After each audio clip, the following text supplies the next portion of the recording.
Hey guys, tonight we are going to travel back in time.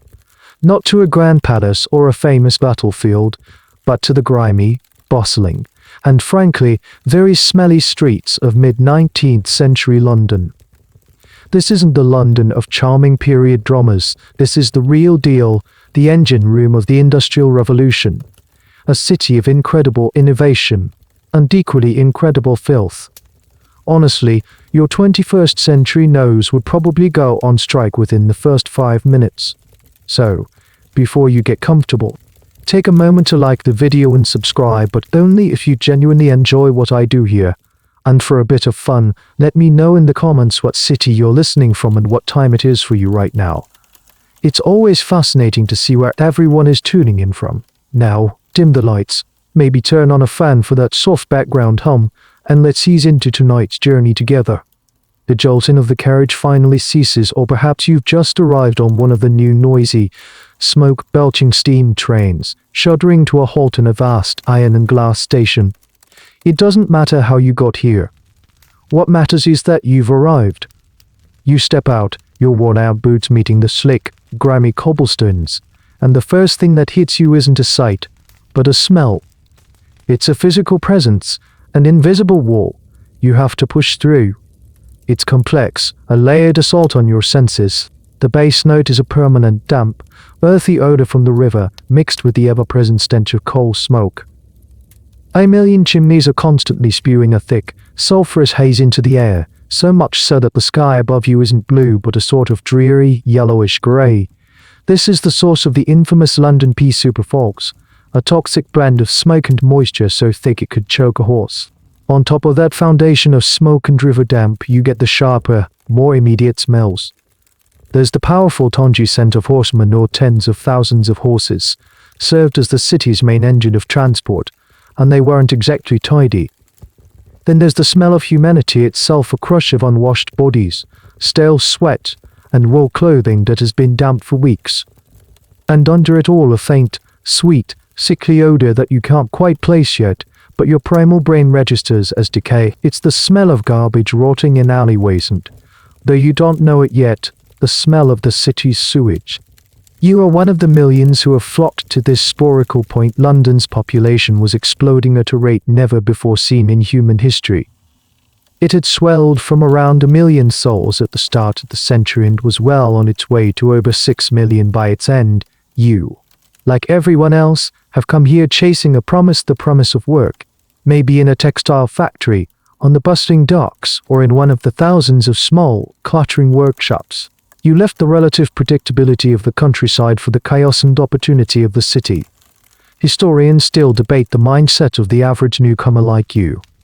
Were you filled with awe at the sheer scale of the place, the towering new buildings and the endless sea of people, or were you gripped by a primal fear, a sense of being a tiny, insignificant speck about to be swallowed by what one contemporary writer called the Great Wen, or the Great Timorous Cyst on the face of the nation? The answer is probably both. As you stand there, taking it all in, you become aware of the noise, a relentless, deafening cacophony. The clatter of iron-rimmed wheels on stone, the shouts of street vendors hawking everything from meat pies of questionable origin to patent medicines that promise to cure all ills, the distant but constant clang and hammer of industry, and the low, unending rumble of 1 million conversations. It's a city that never seems to rest. A strange and little-known fact from this era is the sheer darkness of the city, even during the day. The thick, greasy coal smoke not only filled the air but also coated every surface. Buildings that were once pale limestone or warm brick are now shrouded in a uniform cloak of black soot. You run a finger over a nearby wall and it comes away sticky and black, as if you've touched tar. This permanent grime got into everything: your clothes, your hair, your lungs. For now, though, your most pressing concern isn't the dirt or the noise. It's the rapidly fading daylight and the urgent need to find a place to sleep. You clutch your small bundle of belongings and take your first tentative steps into the labyrinth, becoming just another anonymous face in the greatest, and perhaps the filthiest city on earth. The promise of work might have drawn you to London, but the immediate reality is the desperate need for shelter. You don't have a map. You don't have a guide. You have only a few shillings clutched in your hand and perhaps a hastily scribbled address or the name of a neighborhood passed on by someone who came before you. You start to move away from the main thoroughfares where the gas lamps offer a semblance of order, and plunge into the network of unlit back alleys and courts that form the city's dark underbelly. The further you go, the narrower the streets become. The tall, soot-stained brick buildings lean in towards each other, their upper floors almost touching, blocking out what little remains of the daylight. It feels like you're walking down the bottom of a canyon carved from grime and desperation. This is a rookery, the name given to these densely populated, labyrinthine slums. The name is apt to feel like a bird searching for a tiny perch in an impossibly crowded nest. The area teems with life. Laundry lines, heavy with damp, greyish rags, are strung between windows, dripping a constant, grimy rain onto your head. Ragged children with old, knowing eyes dart in and out of doorways, playing games in the filth-strewn gutters that you wouldn't dare step in.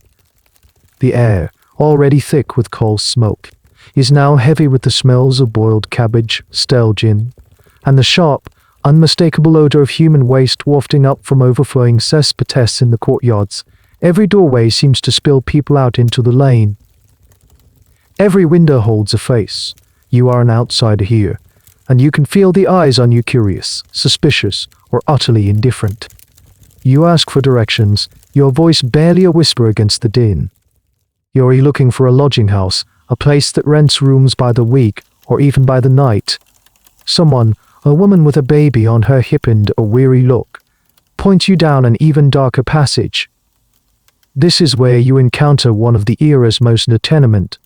These aren't just buildings, they are human warehouses, once single-family homes for the well-to-do, now subdivided into a nightmarish honeycomb of single-room dwellings. A mainstream historical understanding is that this subdivision was a purely profit-driven enterprise, with landlords cramming as many rent-paying bodies into a space as physically possible, with zero regard for their health or safety. Finally, you find a building that seems to match the description you were given. The door hangs slightly ajar. You push it open and step into a dark, narrow hallway. The stench of damp, rotten and washed humanity intensifies tenfold. Eamon appears from a side room. HES, the lodging house deputy, the landlord's representative. He looks you up and down, his eyes calculating the few possessions you carry and the desperation on your face. He grunts and names a price, a figure that seems impossibly high for a place like this, a significant portion of what you might hope to earn in a week, assuming you can even find work. There's no negotiation. You pay or you sleep on the street. And sleeping on the street is not just uncomfortable, it's dangerous. You hand over the precious coins. This is where you might encounter a little known and rather grim aspect of slum lodging. If you couldn't afford a room, you might pay for a penny hang. This was a truly desperate option where a lodging house owner would string a rope across a room. For a penny, you could spend the night leaning over this rope to sleep. It was better than sleeping on the floor where you might be trampled or robbed, and in the morning, the owner would simply untie one end of the rope, sending everyone tumbling awake. Thankfully, you've paid for a room, a small step up from the rope. The deputy grabs a key and motions for you to follow him up a set of creaking, rickety stairs. The wooden banister is sticky to the touch. With each floor you ascend, the sounds from the street below fade slightly, replaced by the sounds from within the building itself, a baby crying from one room, a violent argument from another, the rasping cough of someone with consumption tuberculosis from a third. Historians still debate the nature of community in these rookeries. Were they simply dens of crime and despair, as often portrayed by Victorian journalists and reformers, or did they foster their own tight-knit, albeit hidden, social networks? There's evidence to suggest that, amidst the squalor, neighbors did help each other, sharing what little food they had, caring for sick children, and creating a fragile system of mutual support that was entirely invisible to the outside world. This hidden social fabric was likely the only thing that kept many families from complete collapse. The deputy stops in front of a door on the fourth-floor landing. The paint is peeling, and the wood is scarred with generations of use. He turns the key in the lock. The screech of the rusty mechanism echoes in the narrow hall. He pushes the door open and steps aside, gesturing for you to enter. He won't linger, his job is done. Your money is in his pocket.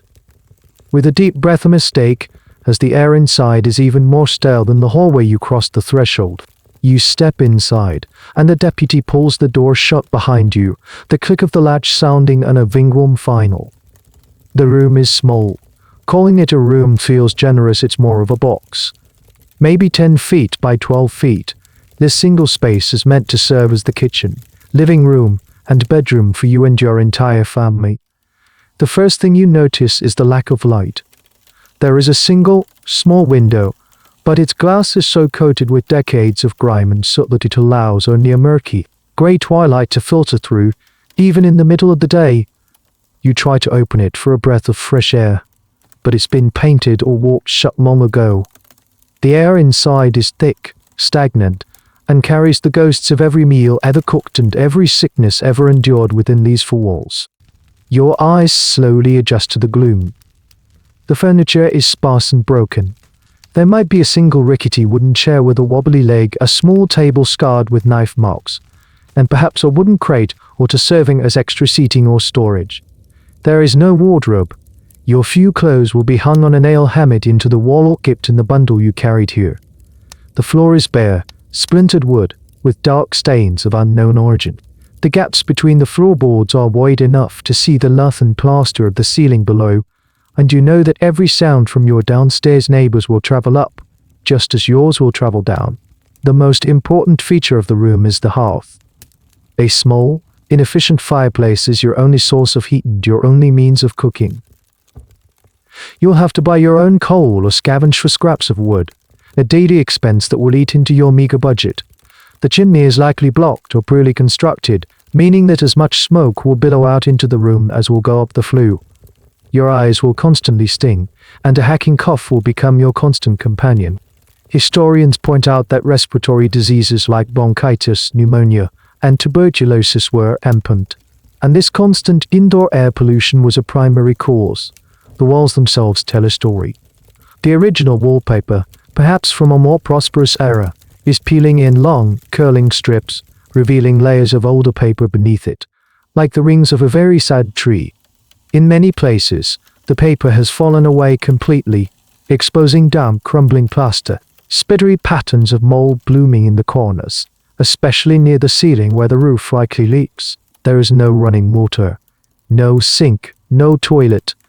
This is a crucial, non-negotiable fact of your existence here. Every drop of water for drinking, cooking, and the rare, cursory wash must be hauled up for flights of stairs from the public pump down in the courtyard.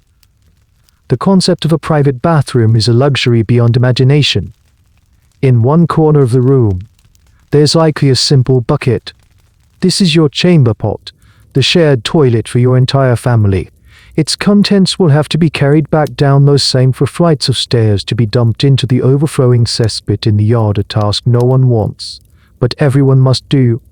This brings us to a rather specific and unpleasant detail of tenement life: the bed, or rather the lack of one. There is no bed frame. In the corner there is a pile of straw or rags on the floor.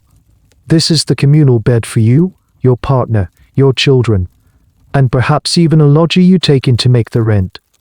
You might have a single, thin blanket to share amongst everyone. Sleep will be a constant, cramped struggle for warmth and space. This is also the breeding ground for one of your new, unwelcome roommates, lice. A little-known fact is that some people believed lice were a sign of good health and vitality. A bizarre folk belief that likely arose from the sheer ubiquity of the pests. To be lice-free was so unusual it was thought to be a symptom of illness. Historians are still trying to fully grasp the psychological impact of this level of overcrowding. Contemporary accounts from reformers and journalists often focused on the physical squalor, but what did it do to the human spirit to have absolutely no privacy? Every illness, every illness, every illness, every illness, every death happened in this one small room, in full view of the entire family. There was no escape. Did this forced proximity breed a unique form of familial resilience, or did it slowly grind away at people's sanity and dignity? The evidence, found in court records and asylum admissions, suggests it did both. creating a volatile mix of intense loyalty and explosive friction. For now, you don't have the luxury of philosophical reflection. You drop your bundle onto the floor, the thud echoing slightly in the small space. You walk to the grimy window and press your forehead against the cool, dirty glass. Below, in the darkening courtyard, you can see the vague shapes of other people, other families, living out their lives in identical boxes. This is your new home. The initial wave of relief at having found a roof over your head is quickly replaced by a heavy, sinking feeling. The challenge wasn't just getting to London, the real challenge is surviving it. And your first lesson is that survival begins in this single, suffocating room. After a fitful night's sleep, crammed together on the floor pallet of straw, you awaken to the dull grey light filtering through the grimy window. The first task of the morning, before the search for work or food begins, is one of necessity: emptying the chamber pot. Carrying the heavy, sloshing bucket, you carefully navigate the treacherous, dark stairs back down to the ground floor and out into the central courtyard. And it is here, in the heart of the tenement building, that you come face to face with the source of the persistent, foul smell you first noticed upon arrival. It's the cesspit. In the center of the small, paved yard, or perhaps crammed into a damp, dark cellar beneath the building, is a large, brick-lined pit. This is the collective toilet for every family living in the dozens of rooms that surround you. It's a simple hole in the ground, a system that hadn't fundamentally changed in centuries. But the sheer density of London's population has turned this ancient solution into a modern crisis. The cesspit is overflowing. A dark, foul-smelling sludge is seeping from its edges, pooling on the flagstones of the courtyard where children are already starting to play. The smell is overwhelming, a thick, gag-inducing miasma of ammonia and methane that catches in the back of your throat. You quickly add the contents of your own bucket to the vial stew and retreat, trying not to breathe too deeply. This is a fundamental aspect of your new life. You are living directly on top of your own waste. The primary historical point here is the complete lack of municipal sanitation infrastructure. The city had grown far too quickly for its medieval systems to cope. There were an estimated 200,000 cesspits in London at this time, and very few regulations governed their construction or maintenance. Landlords, wanting to spend as little money as possible, often built them with porous brickwork or didn't line them at all. This meant that the liquid waste, a toxic brew of human excrement and whatever else got thrown in, was constantly seeping outwards, saturating the very ground your home was built on. This leads to a little-known and truly horrifying consequence of basement living. The poorest of the poor oft unrented damp, dark cellars in these tenements. As the cesspits overflowed and the ground became saturated with sewage, this liquid filth would literally begin to percolate through the earthen walls of the cellars. Residents would wake up to find a creeping tide of their neighbors' waste pooling on their floors. One report from a sanitary inspector of the time describes visiting a cellar dwelling where the family had to arrange a series of stepping stones made of bricks just to get from the door to their bed without wading through raw sewage. You look around the courtyard. Near the overflowing cesspit is another crucial feature of your domestic life: the water pump. It's a single, iron hand pump, serving the entire building. This pump is your only source of water for drinking, cooking, and cleaning. A small queue has already formed. Women and children are waiting their turn, holding an assortment of buckets, jugs, and pots. You will soon join this queue every single day, multiple times a day. The water itself, when you finally pump it, looks clear enough, but you don't know where it comes from. You assume it's safe. It has to be. The grim reality, which you are not yet aware of, is that the pump is drawing water from a shallow well dug directly into the same contaminated ground where the cesspit is leaking. The water you are about to drink is, in effect, diluted sewage. The connection between contaminated water and disease was not yet widely understood by the general public or even by most of the medical establishment. The prevailing theory, which you'll hear more about later, was that disease was spread by miasma, or bad smells. Ironically, the very real, foul smell of the cesspit was seen as the primary danger, while the invisible, tasteless pathogens in the water were ignored. Historians are still debating the full extent of the health consequences of these overflowing cesspits. But it's now understood that these pits were ground zero for disease. They were breeding grounds for flies, which then traveled into people's homes, landing on food and spreading bacteria.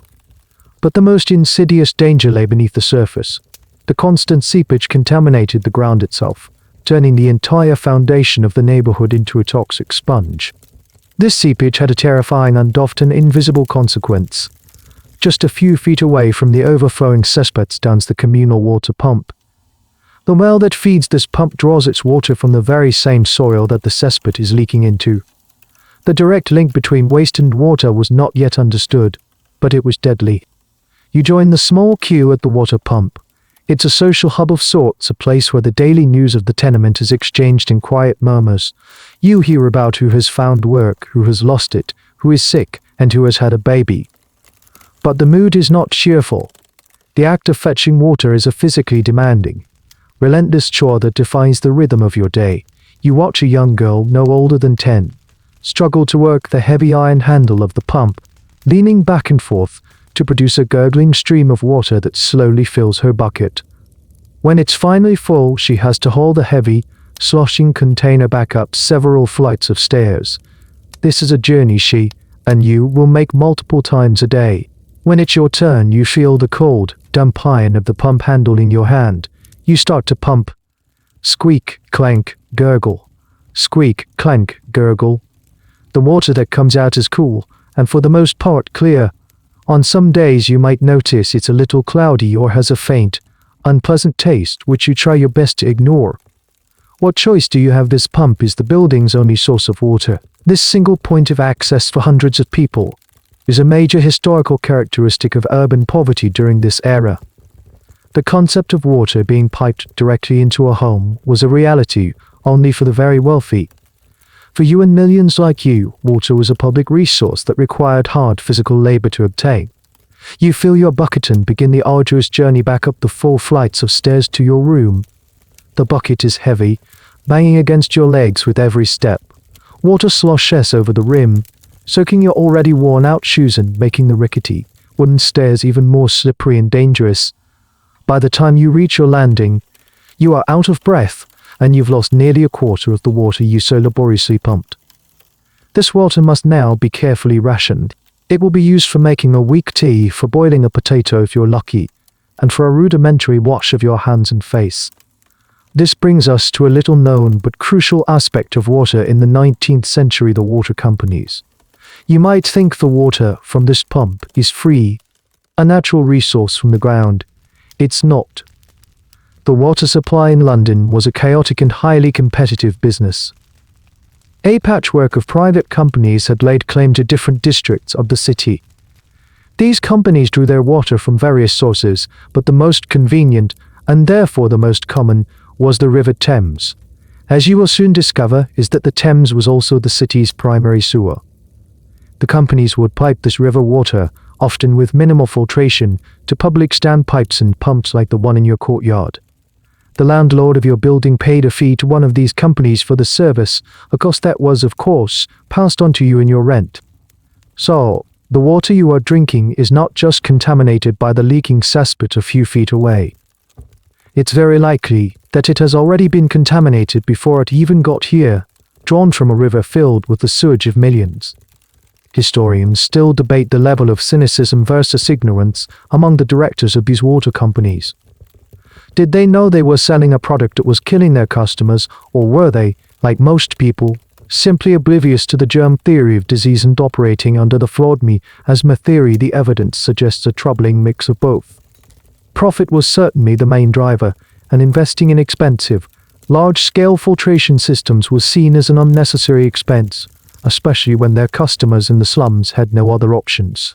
The quality of water you received could vary wildly day by day. Sometimes, the water companies would only turn on the supply for a few hours. This intermittent supply system created a new set of problems. When the pipes were empty, contaminated groundwater and gas from the soil could be sucked into them through cracks and bad joints. Then, when the water was turned back on, this filth would be pushed through the system and out of your pump. Residents would sometimes find eels, fish, and other river debris sputtering out of the standpipes. One contemporary account describes a tenant finding a live eel wriggling in their water bucket, a stark indicator of the direct connection between their fresh water and the polluted river.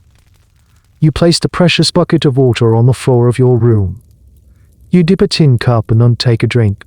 The simple act of quenching your thirst is a game of Russian roulette, and you don't even know you're playing. This contaminated water is a silent, invisible killer. It is the vehicle for diseases like typhoid and, most terrifyingly, cholera. You might feel fine today, even for weeks. But every sip you take, every meal you cook with this water is a risk. It's a slow-motion disaster happening in households all across the city, a crisis born from the fatal combination of rapid, unregulated urbanization and a profound scientific misunderstanding of the very nature of disease. The true cost of this bad water wasn't measured in the pennies paid to the water companies, but in the thousands of lives it would tragically and unnecessarily cut short. Now that you have water, another daunting domestic task looms: laundry. Keeping clothes clean is a battle you are destined to lose, but one you must constantly fight. Your small collection of clothing, perhaps a single change of clothes, if you're fortunate, is made of heavy wool or rough cotton.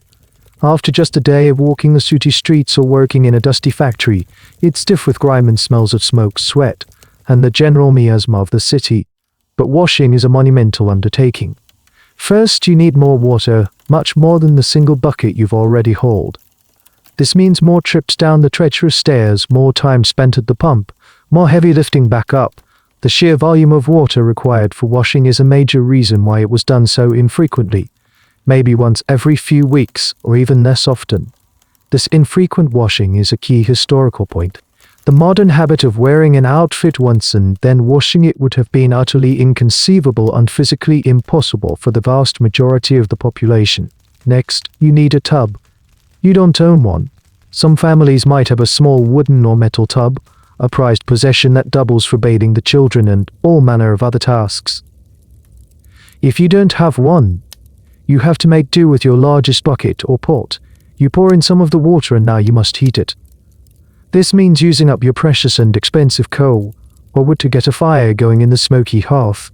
A hot fire in your tiny, poorly ventilated room turns the space into a sweltering, steamy sauna, the air thick with smoke and condensation. Then there's the soap. The soap you can afford is not the fragrant, cleansing bar we know today. It's a harsh, lye-based substance, often made at home from animal fat and dash or bought in cheap, crumbly blocks. It doesn't lather well and is rough on both the fabric and your hands. You scrub the clothes against a washboard if you have one, or simply against the sides of the tub, your knuckles raw and red. The clean water quickly turns into a thick, grey sludge. You'll need to haul this dirty water back down the stairs to dump it, and then haul fresh water back up to rinse the clothes. The entire process takes hours of back-breaking work. Once the clothes are clean, a relative term, as they will still retain a faint greyish tinge and a smoky smell, you have to dry them. There is no outdoor space, no garden, no yard you would want to use. So like everyone else in the building, you string a rope across your single room and hang the wet, heavy garments indoors. They will drip onto the floor, making the air even more damp and humid than it already is. It might take 2 or 3 days for the heavy fabric to dry completely in the stagnant air, filling your living space with the smell of damp wool and creating the perfect environment for mold and mildew to thrive. The constant dampness seeps into everything: the bedding, the walls, your very lungs. This is where you might encounter a curious, little-known laundry hack of the era. To make clothes appear whiter and cleaner than they actually were, some people would add a substance called laundry blue to the final rinse water. It was a small block of synthetic ultramarine or indigo dye. It didn't actually remove any more dirt, but it added a slight blue to the fabric, which counteracted the yellowing or grayness and tricked the eye into perceiving the garment as being a brighter white. It was a cosmetic solution to a problem that couldn't be solved with brute force alone. Historians still debate the social significance of cleanliness in the Victorian era. On one hand, there was a growing middle-class obsession with hygiene, famously summed up by the phrase "cleanliness is next to godlines." This was promoted in magazines and pamphlets. But this ideology was completely disconnected from the material reality of the poor. How could you be godly when the very act of washing was a resource-intensive, Multi-day ordeal. Some historians argue that the visible grime of the poor was used by the middle and upper classes as a moral judgment, a sign of laziness or poor character, rather than an unavoidable consequence of their environment. This created a hygiene gap that was as much about social class as it was about actual dirt. So use it in your damp, cluttered room, the wet laundry hanging like heavy grey ghosts above you. The air is thick and hard to breathe. Your hands ache from the scrubbing. And you know that in a day or two, once these clothes are finally dry, they will be dirty again almost immediately. The cycle is endless, a constant, exhausting struggle against an environment that is designed to defeat you. It's a powerful reminder that in this world, even the simplest acts of self-care and domesticity are not comforts but battles. The city's filth isn't just on the streets, it's a persistent invader in your home, and keeping it at bay, even for a short while, takes everything you've got. As you try to settle into the rhythms of life in your small room, you become acutely aware that you are not alone. And I don't just mean the other families crammed into the rooms around you. I mean your non-human roommates, the tiny, persistent creatures that thrive in these conditions. Your constant companions in this world are fleas, lice, and bedbugs. They are an unavoidable part of your existence, a physical manifestation of the filth you live in. At night, as you lie on your pallet of straw, you feel them. The telltale itching, the crawling sensation on your skin. Bedbugs, which hide in the cracks of the floorboards and the folds of your bedding during the day, emerge in the darkness drawn by the warmth of your body. You wake up with small red, itchy welts. There is almost nothing you can do to get rid of them. They are masters of survival, capable of living for months without feeding, and their eggs are impervious to most amateur attempts at extermination. Then there are the lice. They live in the seams of your clothing and in your hair. The fact that you wash your clothes and yourself so infrequently means they have a stable, welcoming environment. Head lice are particularly common among children, passed around with ease in the close confines of the tenement.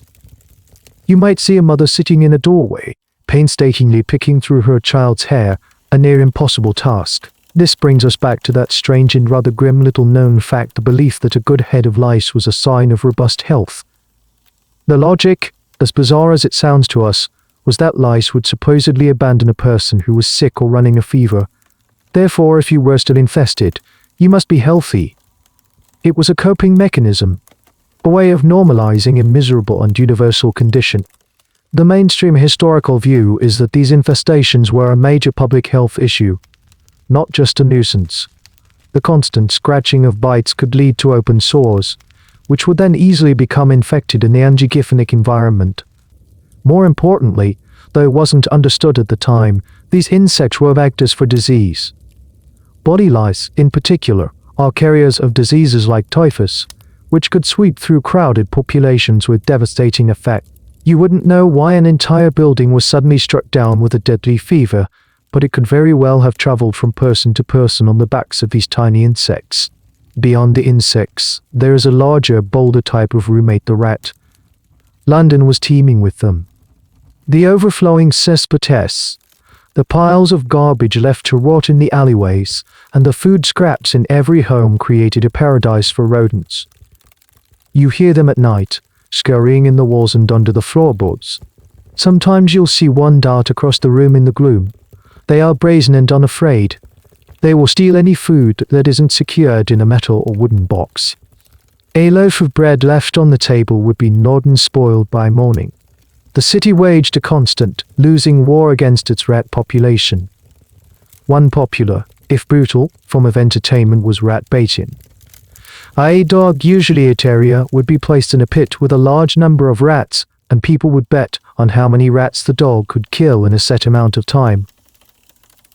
This was both a blood sport and a crude form of pest control. But for every 100 rats killed in a pit, thousands more were breeding in the sewers and cellars of the city. Historians are still assessing the full ecological impact of this pest-ridden environment. It's clear that the pests were a direct result of the poor sanitation, but it's a more complex question as to how their presence affected the human psyche. Did people become desensitized to this constant, creepy-crawly reality, Or did it contribute to a pervasive sense of helplessness and disgust with one's own surroundings? Personal diaries and letters from the period rarely mention these pests. Not because they weren't there, but likely because they were so commonplace as to be unremarkable. It was simply part of the texture of life, like the coal smoke and the damp. To complain about lice would be like complaining that the sky was grey. You lie on your straw bed in the dark trying to ignore the itching. A child whimpers in their sleep. You hear the scratching sound of a rat from the corner of the room. This isn't a temporary infestation that can be solved with a call to an exterminator. This is a permanent state of being. You are part of a complex, dirty ecosystem. The city's filth has created the conditions not just for human misery, but for a whole parallel world of scavengers and parasites to thrive. You are just another resource for them to feed on. Your body, your home, your food, nothing is truly your own.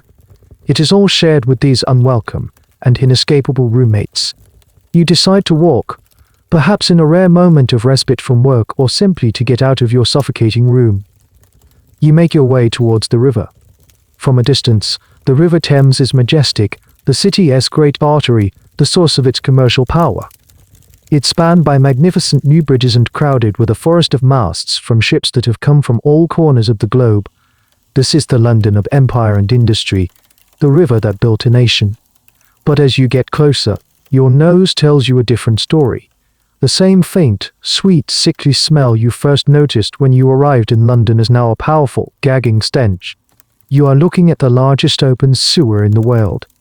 This is a central, unavoidable historical fact of 19th century London. The River Thames was the city's toilet. For centuries, London had relied on its cesspits and a few small, inadequate sewers that were originally designed just to carry away water.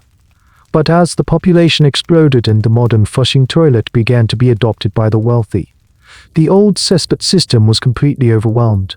In 1848, in what was seen at the time as a progressive public health measure, the government mandated that all household cesspits should be connected to the sewer lines and emptied into the Thames. The goal was to get the filth out of the houses and courtyards. The catastrophic, unforeseen consequence was that it turned the river into a concentrated soup of human waste. You stand on the riverbank and watch the water. It is not clear or even murky brown. It's an opaque, greasy, blackish liquid. Bubbles of methane gas constantly rise to the surface and pop, releasing little puffs of foul-smelling air. Patches of floating debris drift slowly by not just garbage and dead animals, but a thick, visible slick of raw sewage. The river's natural ecosystem had been completely destroyed. In the summer heat, the river didn't so much flow as ferment. This leads to a little-known and truly disgusting phenomenon of the pre-sewer Thames, the sewage gushing tide.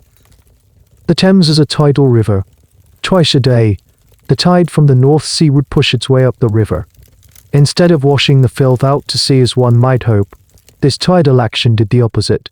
It would push the thick sludge of sewage back upstream. Then it would slosh back down with the receding tide. This meant the same load of sewage was effectively churned back and forth through the centre of London, never truly leaving. Even worse, during a high tide, the water level in the river would rise above the outlet of the sewer pipes. This would force the sewage back up the pipes, causing it to erupt from drains in low-lying streets and flood people's cellars with a vile, black tide. Historians are still debating the full visual and olfactory impact of the river on daily life. We have the scientific reports and the outraged letters to the Times, but it's hard to truly imagine what it was like to live with this. The smell was pervasive, especially in the neighborhoods bordering the river. People kept their windows shut, even on the hottest days. Those who could afford it held handkerchiefs scented with perfume or vinegar to their noses when they had to be near the water. But for the hundreds of thousands who lived and worked on or near the river, the dockworkers, the ferrymen, the families in riverside tenements, there was no escape. They breathed it in every single day.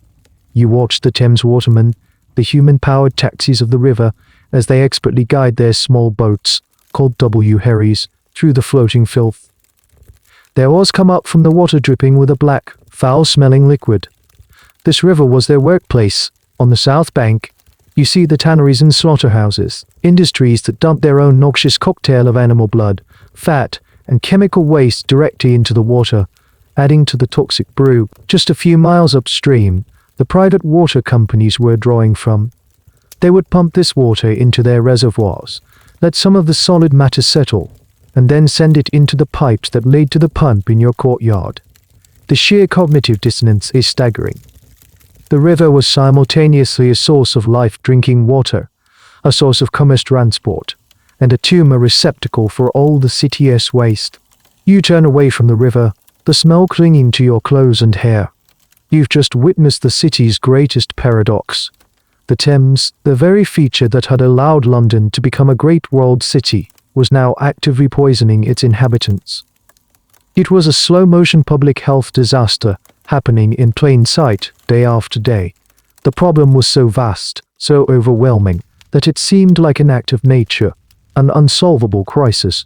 No one yet knew that this stinking, dead river was the source of the cholera epidemics that periodically swept through the city, or that a reckoning was coming, a summer so hot and a stench so unbearable that it would finally force the powers that be to act. But that time has not yet come. For now, the river just flows, or rather, festers, a dark, stinking monument to a city choking on its own success. Leaving the river behind, you head back into the dense network of streets. Simply walking through London is a full-body experience that requires constant vigilance. The main thoroughfares are a chaotic crush of pedestrians, horse-drawn carts, omnibuses, and private carriages, all competing for space. But the real challenge lies underfoot. The streets are paved, if you're lucky, with granite sets of cobblestones. These are uneven and, more often than not, covered in a slick, treacherous layer of grime. The primary ingredient of this street-level filth is horse manure. Remember, London ran on horsepower. Tens of thousands of horses worked in the city every day, and each horse produced between 20 and 50 pounds of manure daily. Do the math. We're talking about hundreds of tons of horse waste being deposited onto the streets every single day. A major historical point here is the problem of peak horse. Before the automobile, urban planners were seriously concerned that the cities would soon be buried under an insurmountable mountain of manure. It was a genuine environmental crisis of its time.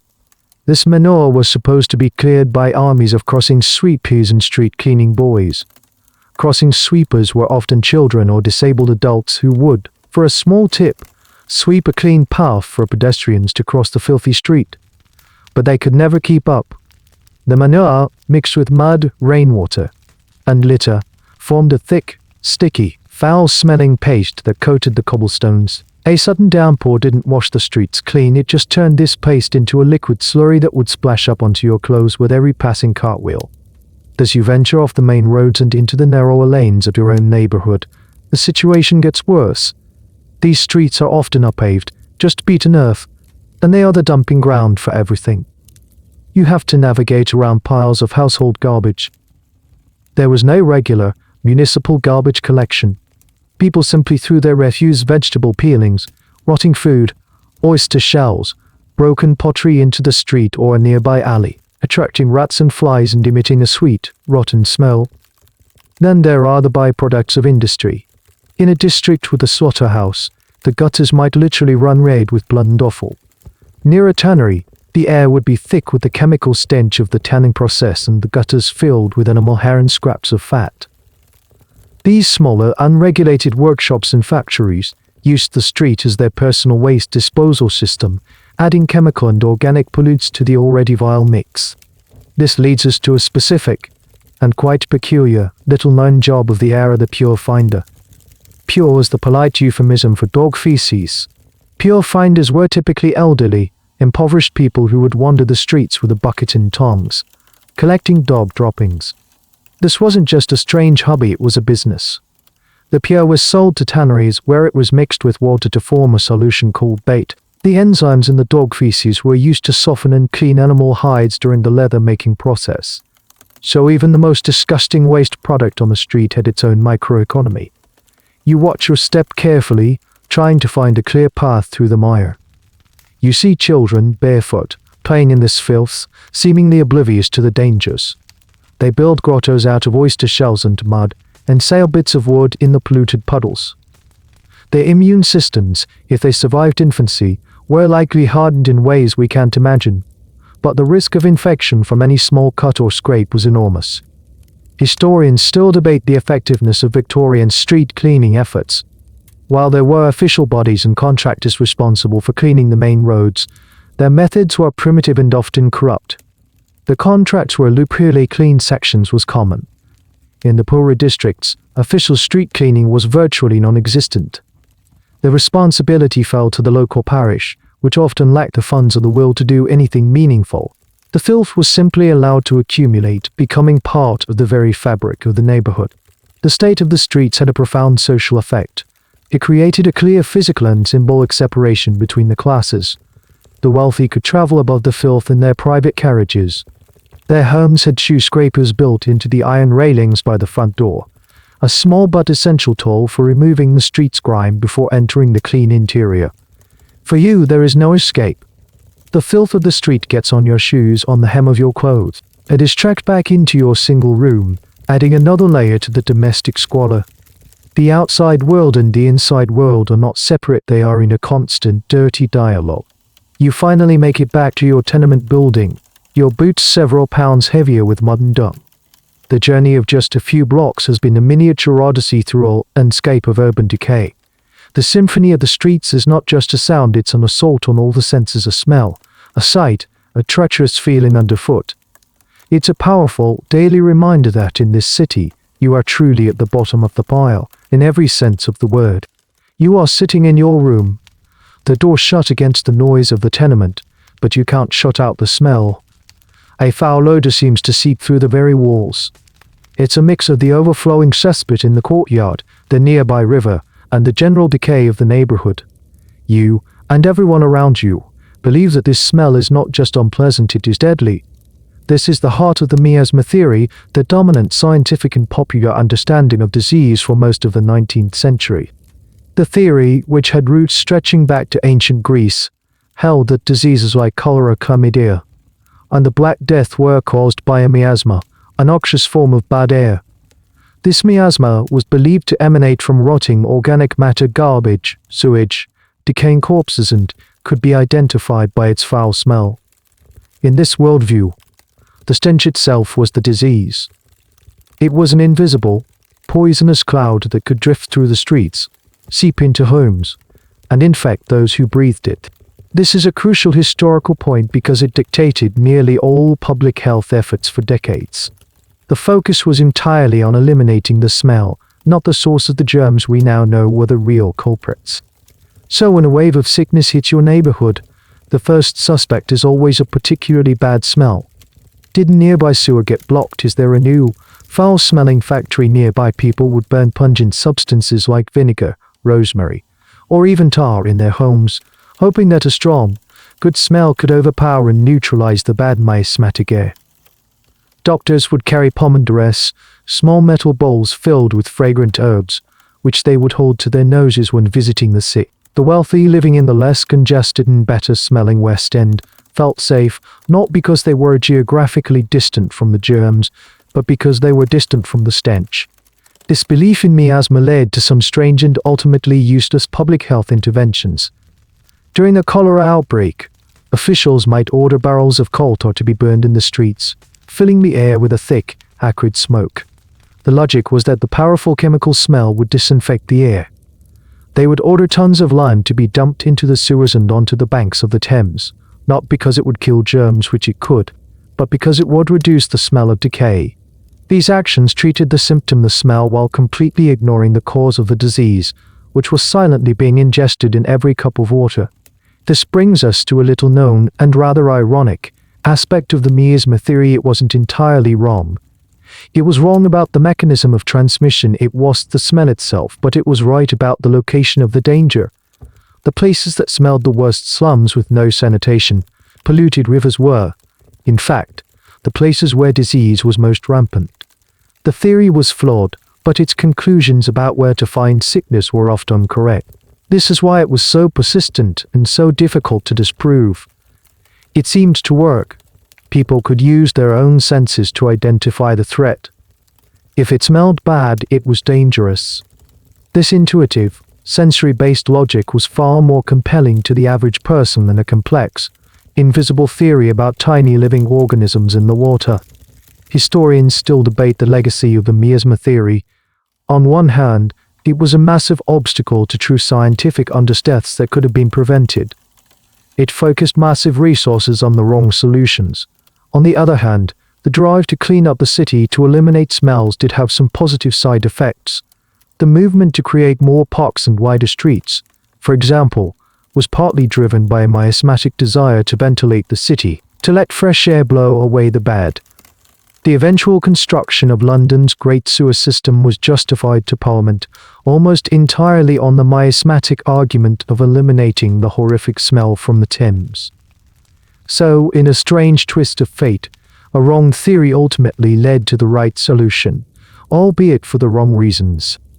Back in your room, you might try to block the cracks in the door and window with rags, a futile attempt to keep the bad air out. You might even spend one of your precious pennies on a small bundle of lavender to hang in the room, hoping its fragrance will offer some protection. There's a constant, low-grade fear associated with the very air you breathe. Every unfamiliar or particularly foul odor brings a spike of anxiety. Is this the one? Is this the smell that will bring sickness to our door? You are living in a world where the greatest danger is invisible, airborne, and announced only by a stench. You trust your nose above all else, never realizing that the true threat is odorless, tasteless, and flowing from the pump in the courtyard. This fundamental misunderstanding is the tragic backdrop against which the great public health dramas of the age are about to unfold. One morning you wake up to a new sound in the tenement, a sound more terrifying than the usual arguments or coughing. It's a sound of acute, desperate sickness, a low moaning coming from the room next door, a family you share a thin wall with. Later that day, you see them carry a man out of the building. He is limp, his skin has a strange, bluish-grey tinge, and he is clearly dead. By evening, his wife is sick. The next day, 2 more people on your floor have fallen ill. The speed of it is breathtaking. The air, cold and sharp, begins to spread through the building even faster than the disease itself. Cholera has come to your neighborhood. This is the reality of a 19th century cholera epidemic. It wasn't a slow, lingering illness. It was a terrifyingly rapid and vicious killer. A person could be perfectly healthy in the morning and dead by nightfall. The primary historical point here is the sheer brutality of the disease. Cholera is a waterborne bacterial infection of the small intestine. Its main symptom is a massive, uncontrollable loss of fluid through diarrhea.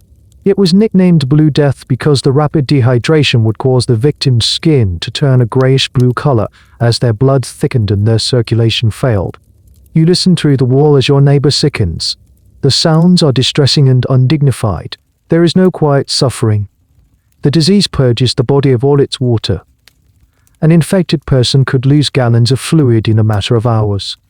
This happened in the single, crowded room where the rest of their family lived, watching in horror. There were no IV drips to rehydrate them, no antibiotics to fight the infection. The only treatment was often useless or even harmful concoctions of opium and brandy offered by local apothecaries. Most of the time, there was nothing to do but wait for the inevitable. The public reaction is one of panic. Those who can afford to flee the city, heading to the countryside in the desperate hope of outrunning the disease. For you and your neighbors, there is no escape. You are trapped. The authorities, operating under the miasma theory, respond in their usual way. They send carts through the streets with barrels of burning tar. They order more lime to be dumped in the gutters. They issue public notices advising people to avoid unwholesome vapors and to keep their homes well ventilated, a cruel irony, as opening a window just let in more of the stench from the courtyard. This leads to a little-known and heartbreaking aspect of cholera outbreaks, the cholera orphan. Because the disease could strike down both parents in a matter of days, it created a huge number of orphans. These children would often be left completely destitute, with no relatives to take them in. They might end up in the dreaded workhouse, or simply join the legions of homeless children, known as street Arabs, trying to survive on the city's brutal streets. The social fabric of a community could be shredded in a matter of weeks by a bad cholera outbreak. Historians are still debating the precise mortality rates of these epidemics, as record-keeping in the slums was chaotic at best. But it's estimated that the major London outbreaks, like the one in 1848-49 and another in 1854, each killed over 10,000 people, with the vast majority of deaths concentrated in the poorest, most unsanitary neighborhoods like yours. From your perspective, it feels like a lottery of death.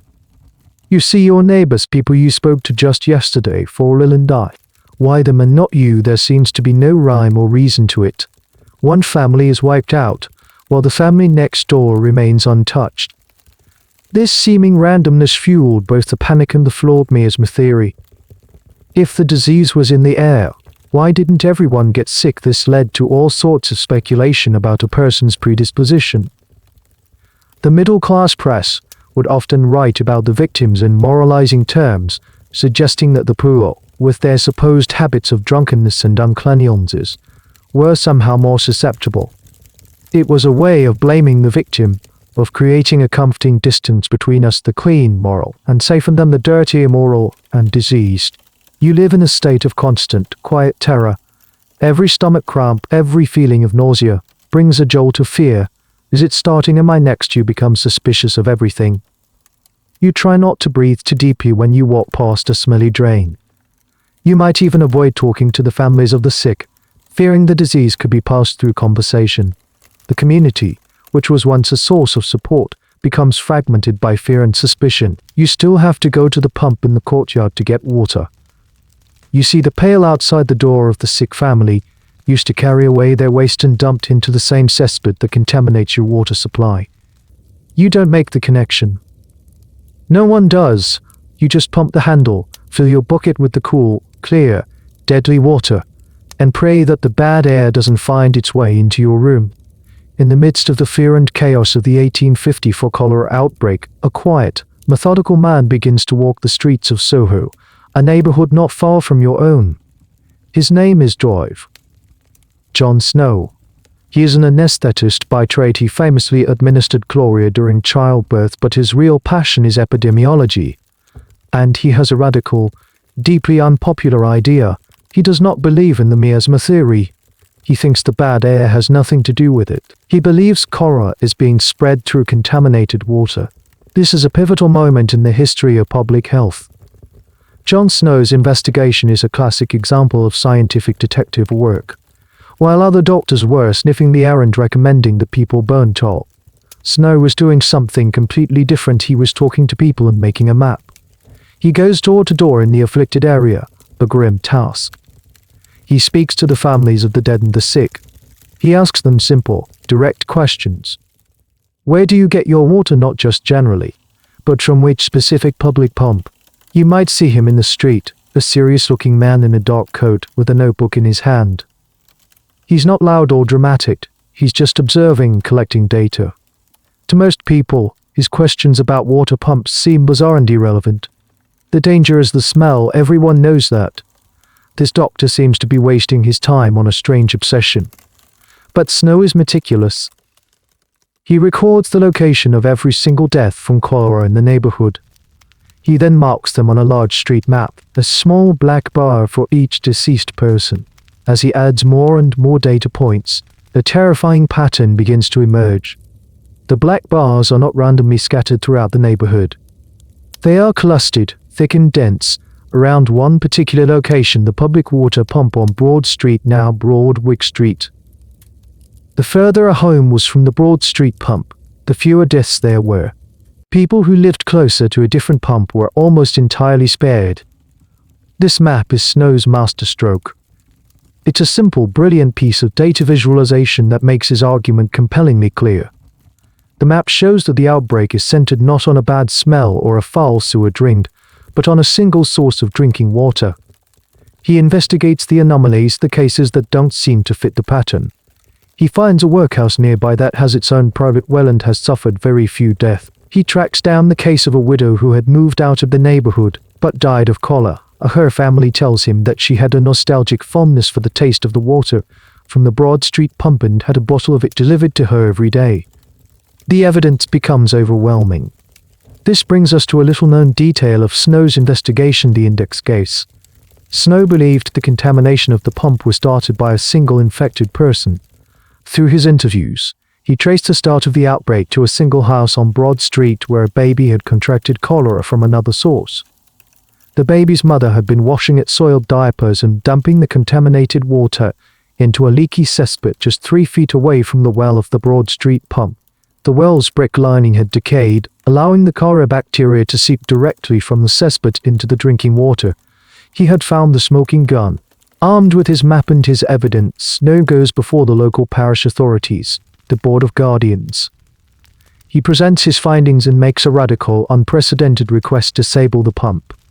The board members are skeptical. Historians still debate their motivations.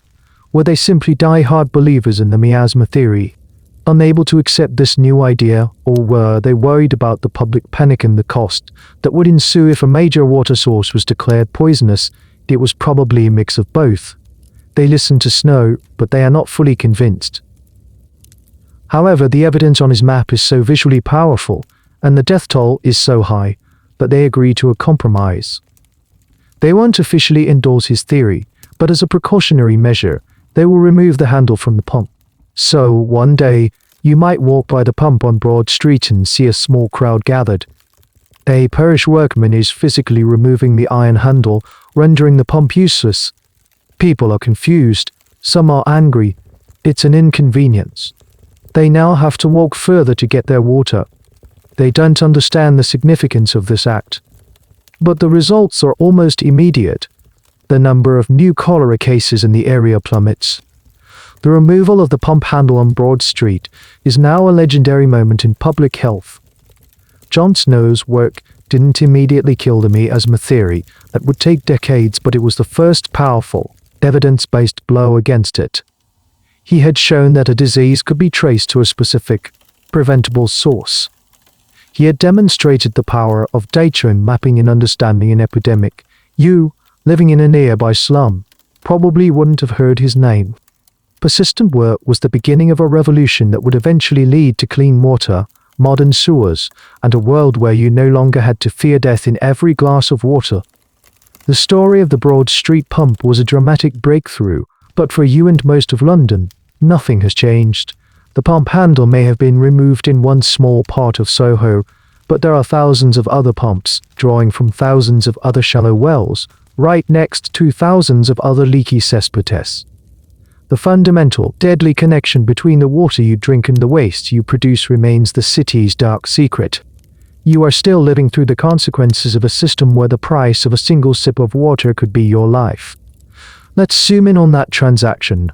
You go down to the courtyard with your bucket. You work the pump handle. You fill your bucket and carry it upstairs. This water is not a clean, sterile product. It is a living soup of microorganisms.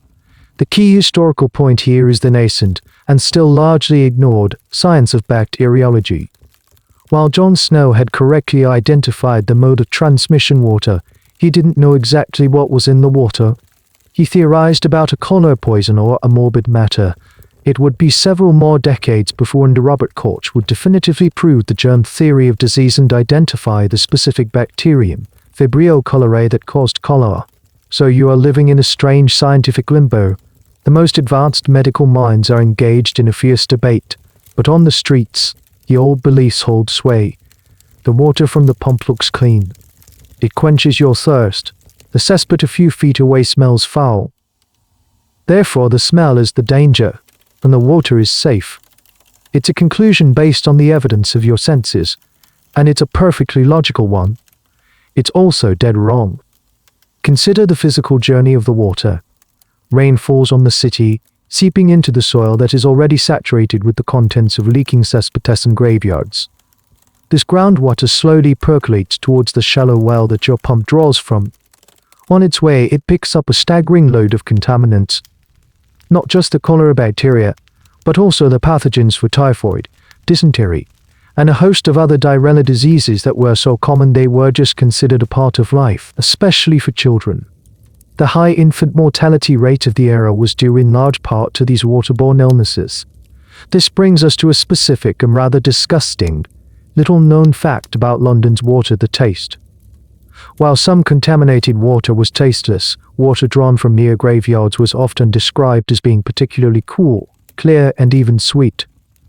This was because the decomposing organic matter in the soil acted as a natural filter for sediment, making the water visually appealing, while the calcium from the bones dissolved into the water, giving it a pleasant, mineral-rich taste. People would actively seek out these wells, believing the water to be of superior quality, when in fact they were drinking water that had true human remains. One infamous pump, located at St. Anne's Church in Soho, was prized for its brisk and sparkling water, which was almost certainly contaminated by the adjacent churchyard. The price of this sip of water is not just paid by the poor. While the worst affected areas were always the slums, the contaminated water from the private water companies was also piped into the homes of the middle class and even the wealthy. The difference was that they often had other options. They might have a cistern in their home to store rainwater, or they could afford to buy bottled pure water from countryside springs. The pump in the courtyard is your only option. Historians are still debating the extent to which the water companies were aware of the danger. The evidence presented in parliamentary inquiries in the 1852 is damning. Investigators found that major companies, which were legally required to draw their water from upriver of the main sewage outflows, were flagrantly violating the law. They continued to draw water from the filthiest, most convenient parts of the tidal Thames because moving their intake pipes further upstream would be expensive. They presented a facade of filtration using sluice and filters that were often poorly maintained and quickly overwhelmed by the sheer volume of sewage in the river water. They were, in essence, selling a polished-up version of poison to millions of people. So you take a sip from your tin cup. The water is cool. It eases the dryness in your throat. You give some to your children. You use it to boil your meager dinner. You are unknowingly introducing a potential killer into your home, into your family's bodies. The price of this water is a constant, invisible risk. It's the anxiety of hearing that cholera is in the neighborhood again. It's the grief of losing a child to a sudden, violent illness that no one can explain. Grinding reality of living in a world where the most essential element for life is also the most common vessel for death. The connection is simple, direct, and catastrophic, and it's happening right there, in the space between the pump and the cesspit, in every tenement courtyard across the city. In the dead of night while the city sleeps, a different kind of industry gets to work. You might be woken by a strange noise from the courtyard below, the sound of muffled voices, the clank of buckets, and a truly overpowering stench that makes the usual smell of the cesspit seem mild. If you were to peer out your window into the darkness, you might catch a glimpse of them, the nightmen. This was the official name for the teams of workers whose job it was to empty the city's overflowing cesspits. They were also known by the more ancient and evocative name gong farmers. This was one of the most essential, and yet most reviled, jobs in all of London. A crucial historical point is that this was a regulated trade. By law, nightmen could only work between the hours of midnight and 5 a.m. to minimize the public nuisance. A team of 3 or 4 men would set up a cart on the street. They would then bring large wooden tubs or buckets into the courtyard. One man, the whole man, would be lowered into the cesspit itself, often standing waist deep or even chest deep in the raw sewage. He would then shovel the thick sludge, known as night soil, into buckets, which would be hoisted up by his colleagues, the tub men. The buckets were then carried through the tenement's hallways and out to the cart on the street. The spillage was considerable. The floors and walls of the building's common areas would be coated in filth. The smell was indescribable and would linger for days. Once the cart was full, it would be covered with a tarp and driven out of the city before dawn. The night soil wasn't just being dumped, it was a valuable commodity. The contents of the cesspits were sold as agricultural fertilizer to farmers in the counties surrounding London. The city's waste was feeding the countryside that, in turn, fed the city. It was a strange, smelly, and very profitable form of recycling. This brings us to a little-known aspect of the trade, the hierarchy and the hazards. Being a nightman was a surprisingly well-paid job, precisely because it was so unpleasant and socially shunned. The master of a crew, who owned the cart and horses and negotiated the contracts with landlords, could make a very good living. But the work was incredibly dangerous. the whole man faced the most acute risks. The decomposing sewage released a noxious mix of gases, including methane and hydrogen sulfide. These could accumulate in the confined space of the pit, and men were often overcome by the fumes, passing out and drowning in the filth. If they had an open cut or wound, a deadly infection was almost guaranteed. Even though you'd be grateful for the pit to be emptied, the process itself was a trial. The noise and the stench would make sleep impossible for the entire building. But the alternative was worse. A completely full cesspit could cause structural damage to the building. There are accounts of the sheer pressure from an unemptied pit causing the wall of a cellar to collapse, flooding the unfortunate residents with a tide of sewage. Historians still debate the effectiveness and regulation of the nightmen. While there were official rules, the trade operated in the shadows, and corruption was rife. Unlicensed pirate nightmen would offer a cheaper service to unscrupulous landlords. Instead of carting the night soil all the way out to the countryside, they would often just dump it illegally into the nearest major sewer drain or even directly into the Thames, contributing to the very problem the cesspit system was supposed to prevent. This illegal dumping was a constant headache for city authorities. You lie in your bed, listening to the sounds from the courtyard. You pull your thin blanket over your head, a futile attempt to block out the overwhelming odor. You feel a strange mix of disgust and relief. The work is foul, but it is necessary. These men, shunned by society, are performing a vital service. They are the sanitation system, the thin line standing between your tenement and complete self-poisoning. The existence of the night men is a perfect symbol of London at this time, a city generating wealth and innovation on a scale never before seen, yet still reliant on medieval, manual methods to deal with its most basic biological realities. It's a city with steam trains and telegraphs, but its public health infrastructure still depends on a man with a shovel, standing in a hole full of human waste in the middle of the night. The gold they were rushing to collect was not a precious metal, but the very byproduct of the city's overcrowded, unhealthy existence. The search for food is a constant, daily struggle, and the streets of London offer a bewildering array of options, especially if you have only a few pennies to spend. You don't have a kitchen for complex cooking, nor the money for quality ingredients. You rely on the wild of Victorian fast food, a vibrant and often hazardous marketplace of street vendors and cheap shops. You might start your day with something from a street stall. The air is filled with the shouts of vendors hawking their wares. Hot pies. Get your hot pies here. A man calls out, a large tray hanging from a strap around his neck.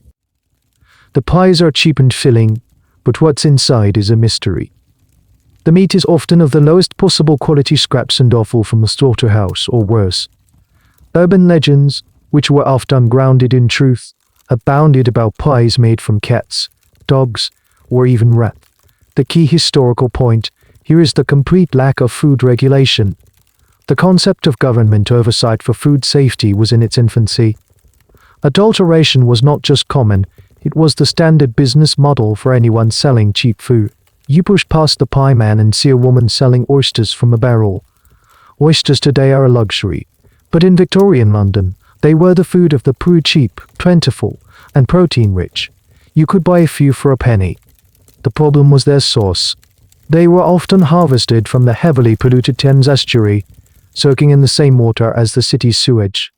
Eating them raw was a significant health risk. Further down the street, comforting aroma of baked goods. A baker's shop has bread for sale. But even this simple staple was not safe. Bakers were notorious for adding all sorts of substances to their flour to make it go further and look whiter. Chalk, plaster of Paris, and even bone dust were common additives. The most dangerous was alum, a chemical that whitened the bread but caused chronic digestive problems, particularly in children. This brings us to a little-known and rather colorful character of the food, seeing the tea leaf reader of a different sort. No, not a fortune teller. This was a person who would buy used tea leaves from hotels and wealthy houses. They would then dry these leaves, face them with black lead or other chemicals to restore their color, and then mix them with other dried leaves, sometimes from hedgerows, to sell as new tea to the poor. The tea you could afford was likely a recycled, chemically treated fraud that had little to no actual tea in it. Milk was another daily source of danger. It was transported from the countryside in open churns, often already starting to turn sour by the time it reached the city. To hide the sourness and make it look whiter and creamier, dairymen would thicken it with substances like chalk or calves' brains and add boric acid as a preservative. And of course it was almost always diluted with water, the same contaminated water from the city's pumps. Unpasteurized, adulterated milk was a major vector for diseases like tuberculosis. Historians are still trying to quantify the full impact of this widespread food adulteration on public health. While dramatic poisonings made the news, the more common effect was a slow, grinding toll on the population's health. Chronic malnutrition was not just about a lack of calories, it was about the pure quality and often toxic nature of the calories consumed. Low-level ingestion of chemicals and bad bacteria weakened immune systems and contributed to the high rates of sickness and mortality. The first major scientific investigation into this crisis was led by a chemist named Arthur Hill Hassel, who published his findings in the medical journal The Lancet in the 1852. Using a microscope, he analyzed hundreds of food samples from London shops. His reports, which named and shamed the offending businesses, caused a public scandal. He found bright green pickles colored with copper sulfate of poison. He found cayenne pepper bulked out with red lead. He found candies for children colored with a whole host of toxic mineral pigments. His work was revolutionary because it replaced rumor and suspicion with hard, scientific proof. It was the beginning of a long, slow fight that would eventually lead to the first Food and Drug Acts later in the century. But for now, you stand on the street, your stomach rumbling, the few coins in your hand. Every choice is a gamble. The meat pie might give you food poisoning. The milk could be carrying a deadly disease. The bread is full of chalk. You are caught in a trap. You made to eat to live, but the very food available to you might be what makes you sick. You make your choice, hand over your penny, and hope for the best. Another part of the exhausting calculus of survival in a city where even a simple meal is a matter of trust, and that trust is almost always misplaced. You might catch a glimpse of them sometimes, gliding through the grimy streets in a clean, private carriage, the windows firmly rolled up. Or you might see them emerging from a grand, soot-stained townhouse in a fashionable square in the West End, the door closing firmly behind them, shutting out the noise and smell of the city. These are the rich. Their lives exist in a parallel universe to yours, and their relationship with hygiene is a world away, though perhaps not as far as you might think. Their homes are a sanctuary from the filth. They have servants whose entire job is to fight a constant war against the pervasive London soot. Every morning grates are polished, floors are scrubbed, and furniture is dusted. But the key difference, the one that truly separates their world from yours, is water. A major historical point is the advent of plumbed water for the wealthy. In their homes, water was piped directly inside. They had kitchens with sinks and sculleries for washing up. They had the flushing toilet, or water closet, a revolutionary invention that was becoming a status symbol. This single invention, patented by Alexander Cumming in 1775 and improved by Joseph Brom shortly after, changed everything. For them, waste disappeared with a simple pull of a chain. It was a kind of magic. They didn't have to see or smell the overflowing cesspit. They didn't have to carry a chamber pot down flights of stairs. The filth was simply washed away, out of sight and out of mind. Is that away meant directly into the same overburdened sewer system that was turning the Thames into a cesspool? Their personal cleanliness was directly contributing to the city's collective pollution. But their standards of personal hygiene were still very different from our own. While they had access to water, the full-body daily shower was not a concept. Bathing was a major production.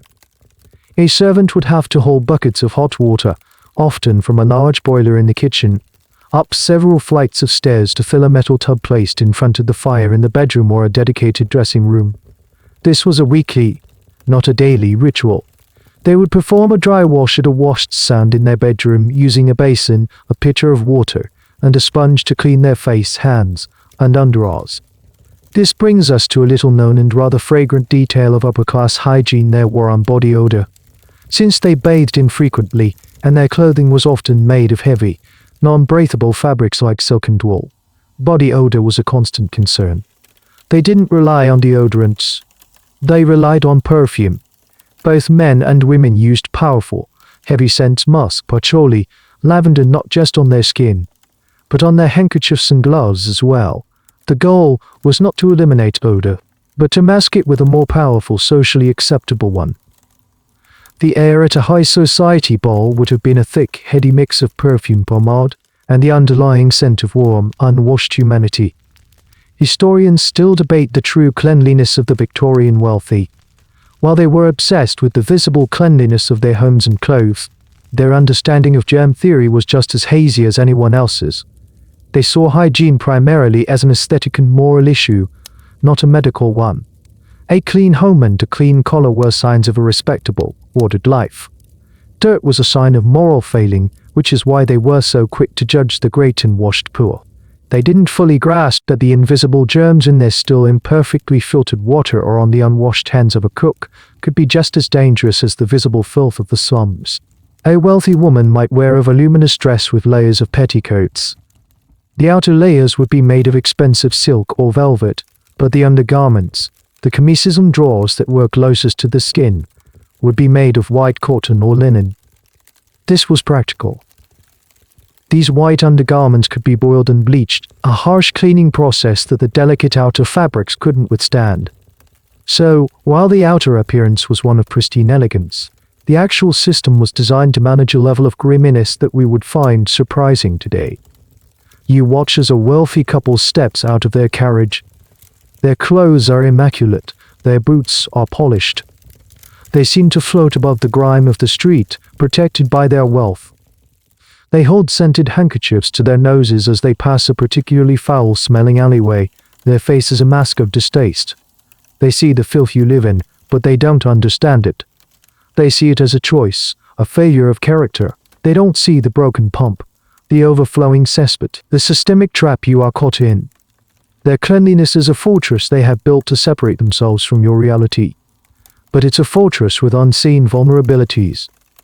The same cholera that sweeps through your tenement can, and sometimes does, find its way into their grand houses. A terrifying reminder that in a city poisoned by its own river, no one is ever completely safe. The summer of 1858 arrives, and it is different. It is not just hot, it is relentlessly, suffocatingly hot. A heatwave settles over London for weeks on end, with temperatures soaring to levels that feel unnatural in this northern city. The sun beats down on the stone and brick, turning the narrow streets into ovens. But the real effect of the heat is on the river. The Thames, already a stagnant sewer, begins to cool. This is the prelude to what will become famously and infamously known as the Great Stink. The mainstream historical understanding is that this was not a new problem, but a catastrophic escalation of an existing one. The combination of years of accumulated sewage, the low level of the river due to the lack of rain, and the intense, prolonged heat created a perfect storm of putrefaction. The river's already sluggish flow almost ceased entirely. The raw sewage, instead of being diluted and carried away, was left to bake in the sun. You live a mile from the river, but for the first time, the smell is no longer a distant, background note. It is an overwhelming, physical presence that dominates every moment of the day. It's a complex, evolving stench. There's the sharp, eye-watering tang of ammonia mixed with the rotten egg smell of hydrogen sulfide. Underneath it all is a deep, gag-inducing sweetness of pure decay.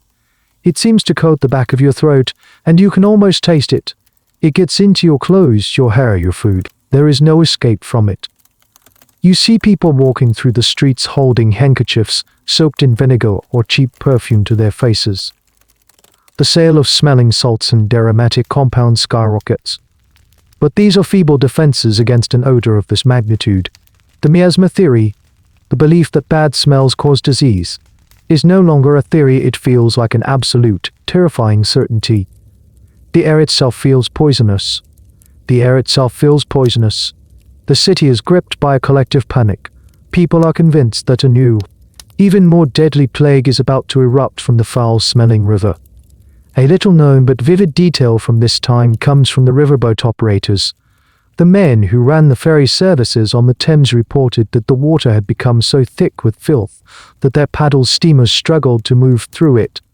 The water was described as being like a thick, lumpy broth. The spray kicked up by the paddles was so foul that passengers would be physically ill. Business on the riverboats, usually a popular form of transport, collapsed as no one was willing to endure the journey. The heat also had a horrifying effect on the appearance of the river. The fermentation process was so intense that huge bubbles of methane gas would erupt from the depths, making the river look like it was boiling. The solid waste congealed into thick, greasy mats that floated on the surface, sometimes stretching from one bank to the other. The newspapers of the day were filled with apocalyptic descriptions. The river was described as a Stygian pool, a pest of eros and deadly stream, an abomination. Historians are still trying to fully capture the sensory experience of this event. It's one thing to read about it, it's another to imagine living in it. Imagine trying to eat a meal when the air itself smells of sewage. Imagine trying to sleep, sweating in the heat, with that stench seeping through your closed window. Imagine the constant, low-level nausea and the pounding headaches. For the people of London, especially the poor who lived in the most crowded and least ventilated areas, it was a form of mass torture. The great stink was not just a smell, it was a political catalyst. It was the moment when the problem became so acute, so unavoidable, that it could no longer be ignored by the people in power. The stench did not discriminate. It wafted from the slums of the East End to the fashionable squares of the West End.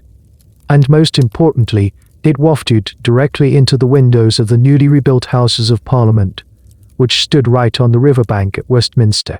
The smell had finally reached the very seat of government, and it was about to force a crisis that would change London forever. The prelude was over. The city was holding its breath, waiting for the stinking shoe to drop. The heatwave continues, and the stench from the river intensifies daily. And now, the smell has a specific target: the Palace of Westminster, home to the Houses of Parliament.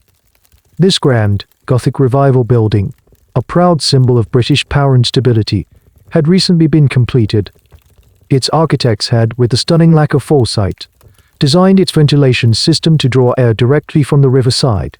This architectural choice turned the opulent debating chambers and stately committee rooms into a gas chamber of unimaginable foulness. You, like the rest of London, hear the stories. They spread through the newspapers and by word of mouth, a source of grim, schadenfreude-laced amusement. The most powerful men in the empire, the members of Parliament MPs, are being literally sickened by the stink of their own city's neglect.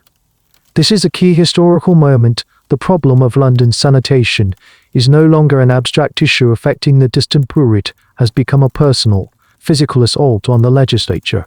Inside Parliament, the situation is desperate. The MPs, who are supposed to be debating the future of the nation, can barely function. They complain of headaches, nausea, and an inability to concentrate. The smell is described as being so thick and powerful that it felt like a physical weight in the air. This leads to a specific and well-documented detail: the lime-soaked curtains.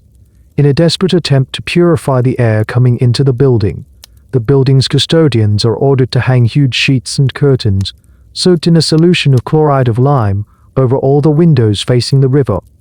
This was a classic miasmatic remedy.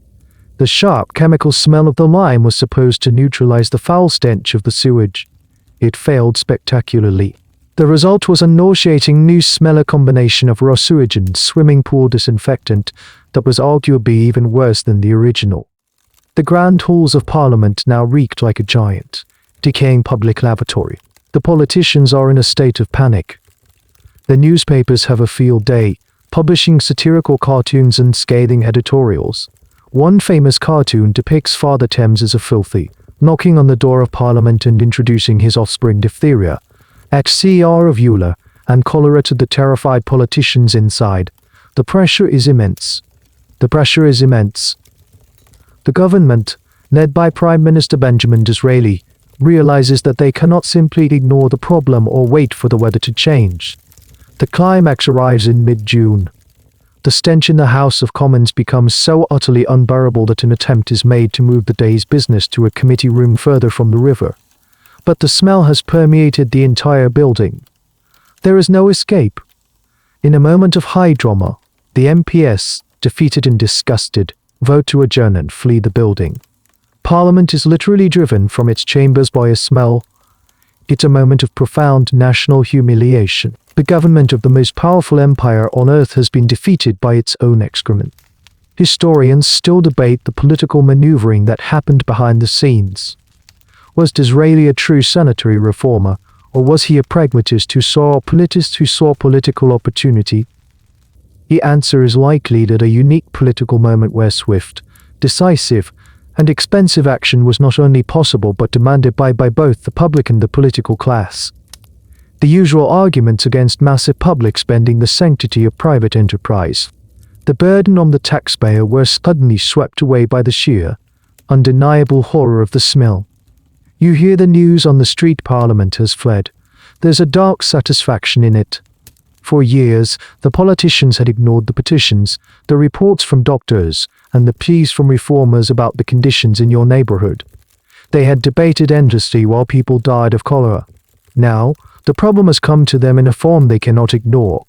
The river, which you have long known to be a source of death and disease, has finally made its presence felt in the halls of power. The government reconvenes, holding their noses, and acts with a speed that is shocking in the context of Victorian politics. Disraeli's government introduces a bill to empower the city's Metropolitan Board of Works to raise a massive loan, £3 million, an astronomical sum at the time, to fund the construction of a revolutionary new sewer system. The bill is rushed through Parliament in just 18 days. The Great Stink had achieved in a single, smelly summer what decades of advocacy could not. It had forced the state to finally take responsibility for the health of its capital city. A solution was coming, not because of a sudden burst of altruism, but because the stench had finally become politically intolerable. Even as Parliament is finally spurred into action, you and your fellow Londoners are left to endure the rest of the sweltering, stinking summer. The promise of a new sewer system is years away from being a reality. For now, you must cope. The city becomes a giant, desperate laboratory of smell-masking techniques, a testament to human ingenuity in the face of an olfactory onslaught. The official response, as you've seen with Parliament's lime-soaked curtains, is all about chemical warfare against the miasma. The Metropolitan Board of Works, the very body now tasked with building the new sewers, spends a fortune on temporary measures. Every day, barges laden with chalk lime, chloride of lime, and carbolic acid are sent up and down the Thames, dumping hundreds of tons of the stuff directly into the water near the outlets of the main sewers. Men are employed to stand at the sewer mouths during low tide and just shovel lime into the dark, gushing torrent of filth. You can see the effects of this. The river takes on a milky, whitish appearance in places, and the chemical smell now competes with the stench of decay. The effort is monumental, but it's like trying to empty the ocean with a teaspoon.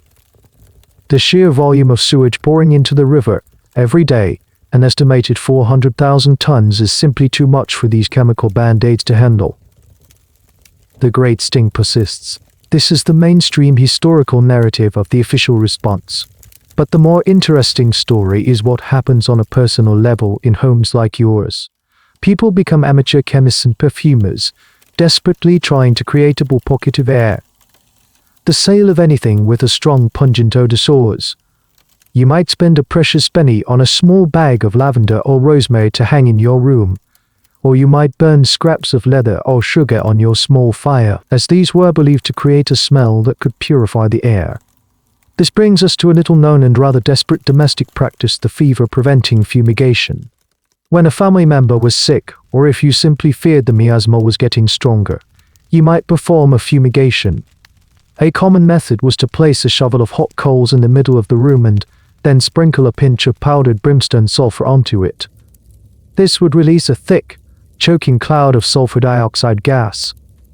The idea was to kill the disease germs in the air. While the sulfur gas was indeed a disinfectant, it was also a potent respiratory irritant. It's hard to say whether this practice did more harm than good, likely causing bronchitis and other lung problems in the attempt to ward off cholera. The wealthy had their own, more refined methods.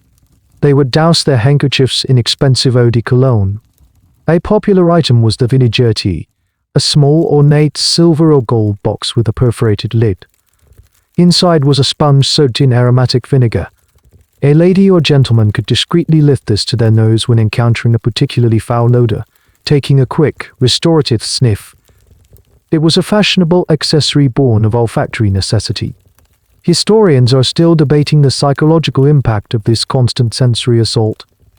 What does it do to a population to live in a state of perpetual disgust? Some contemporary accounts suggest that people became numb to it, developing a higher tolerance for smells that would horrify us today.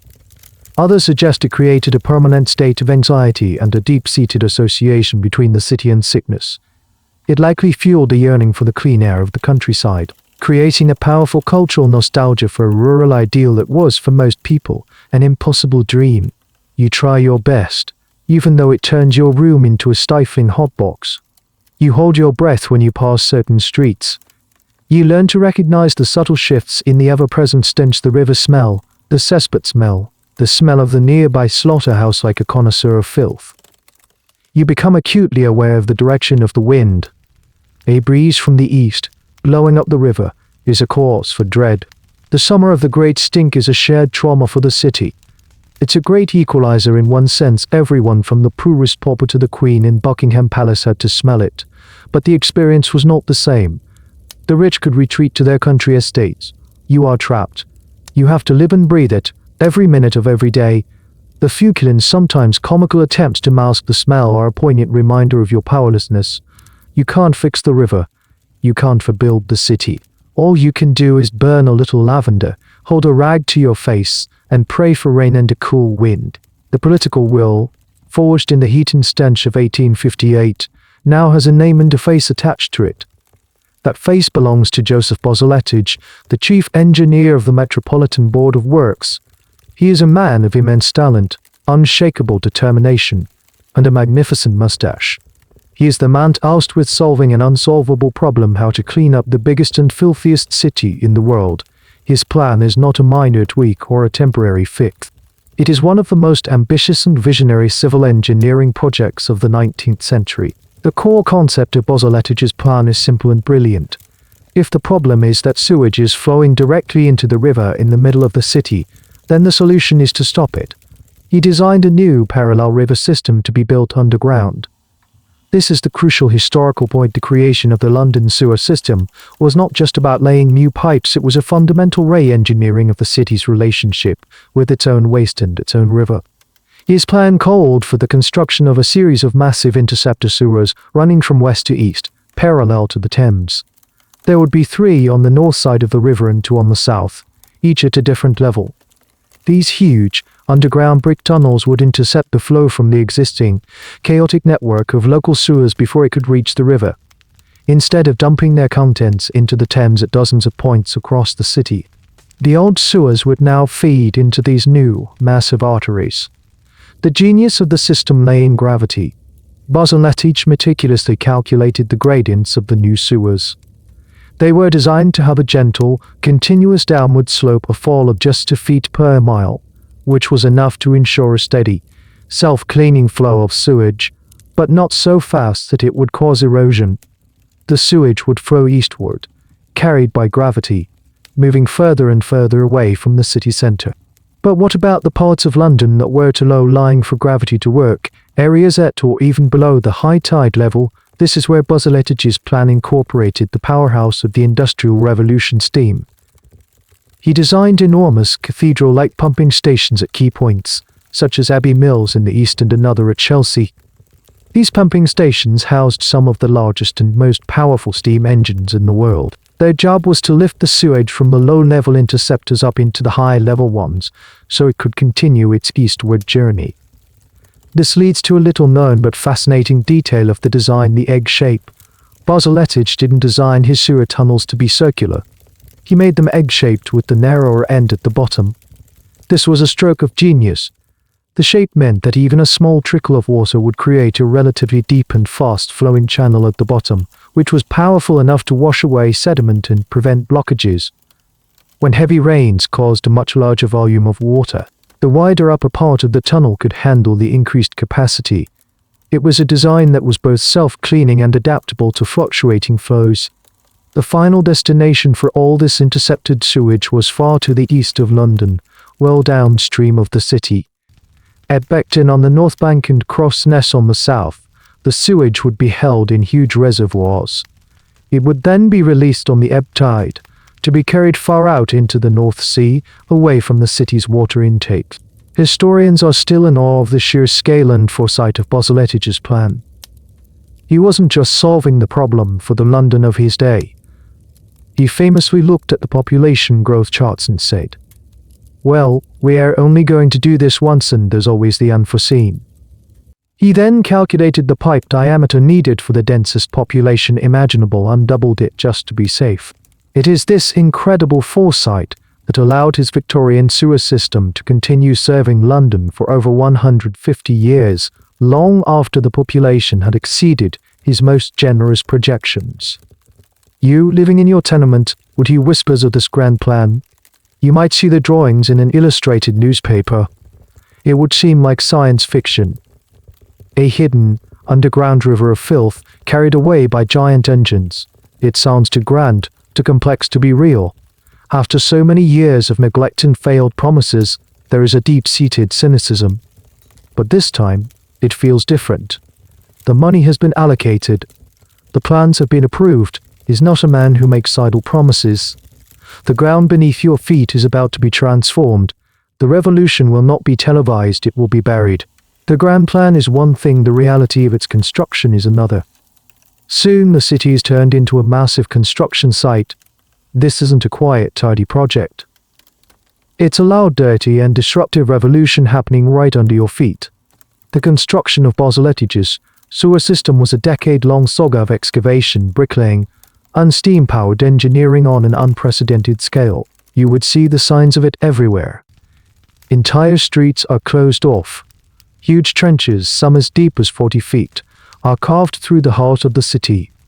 The noise is relentless, the rhythmic clang of thousands of pickaxes hitting the soil, the shouts of the foreman, the creak and groan of wooden scaffolding, and the hiss of steam-powered pumps working day and night to keep the deep trenches from flooding with groundwater. The project employed tens of thousands of men, an army of laborers known as navvies. These were tough, itinerant workers who moved from one great Victorian engineering project to the next, from railways to canals to these new sewers. The mainstream historical view of this process emphasizes the sheer scale of the labor. Over 318 million bricks were used. 3.5 million cubic yards of earth were excavated. The navvies worked in dangerous conditions, often deep underground in poorly lit, badly ventilated tunnels. The risk of cave-ins was constant. They had to contend with London's treacherous geology, cutting through layers of gravel, sand, and clay.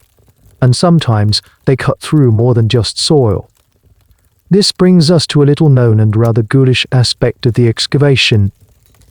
As the navvies dug their trenches, they were effectively performing a massive, unplanned archaeological dig of the city. They unearthed a cross-section of London's entire history. They found Roman mosaics, medieval pottery, and countless human skeletons from ancient burial grounds and forgotten plague pits.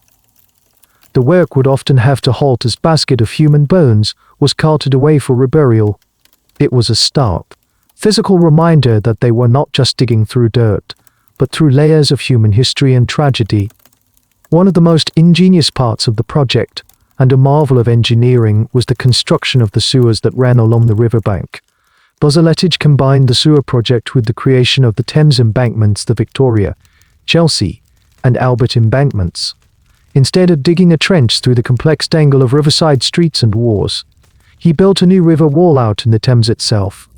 The land behind this wall was then reclaimed, and the interceptor sewer was built within this newly created space. The project didn't just hide the sewer, it created new public land, wide new roads, and beautiful riverside gardens, completely transforming the face of the city. You could walk along the new Victoria embankment and have no idea that beneath your feet, a torrent of the city's filth was flowing silently eastward. Historians still debate the human cost of this monumental project. While it would ultimately save countless lives, the construction process itself was hazardous.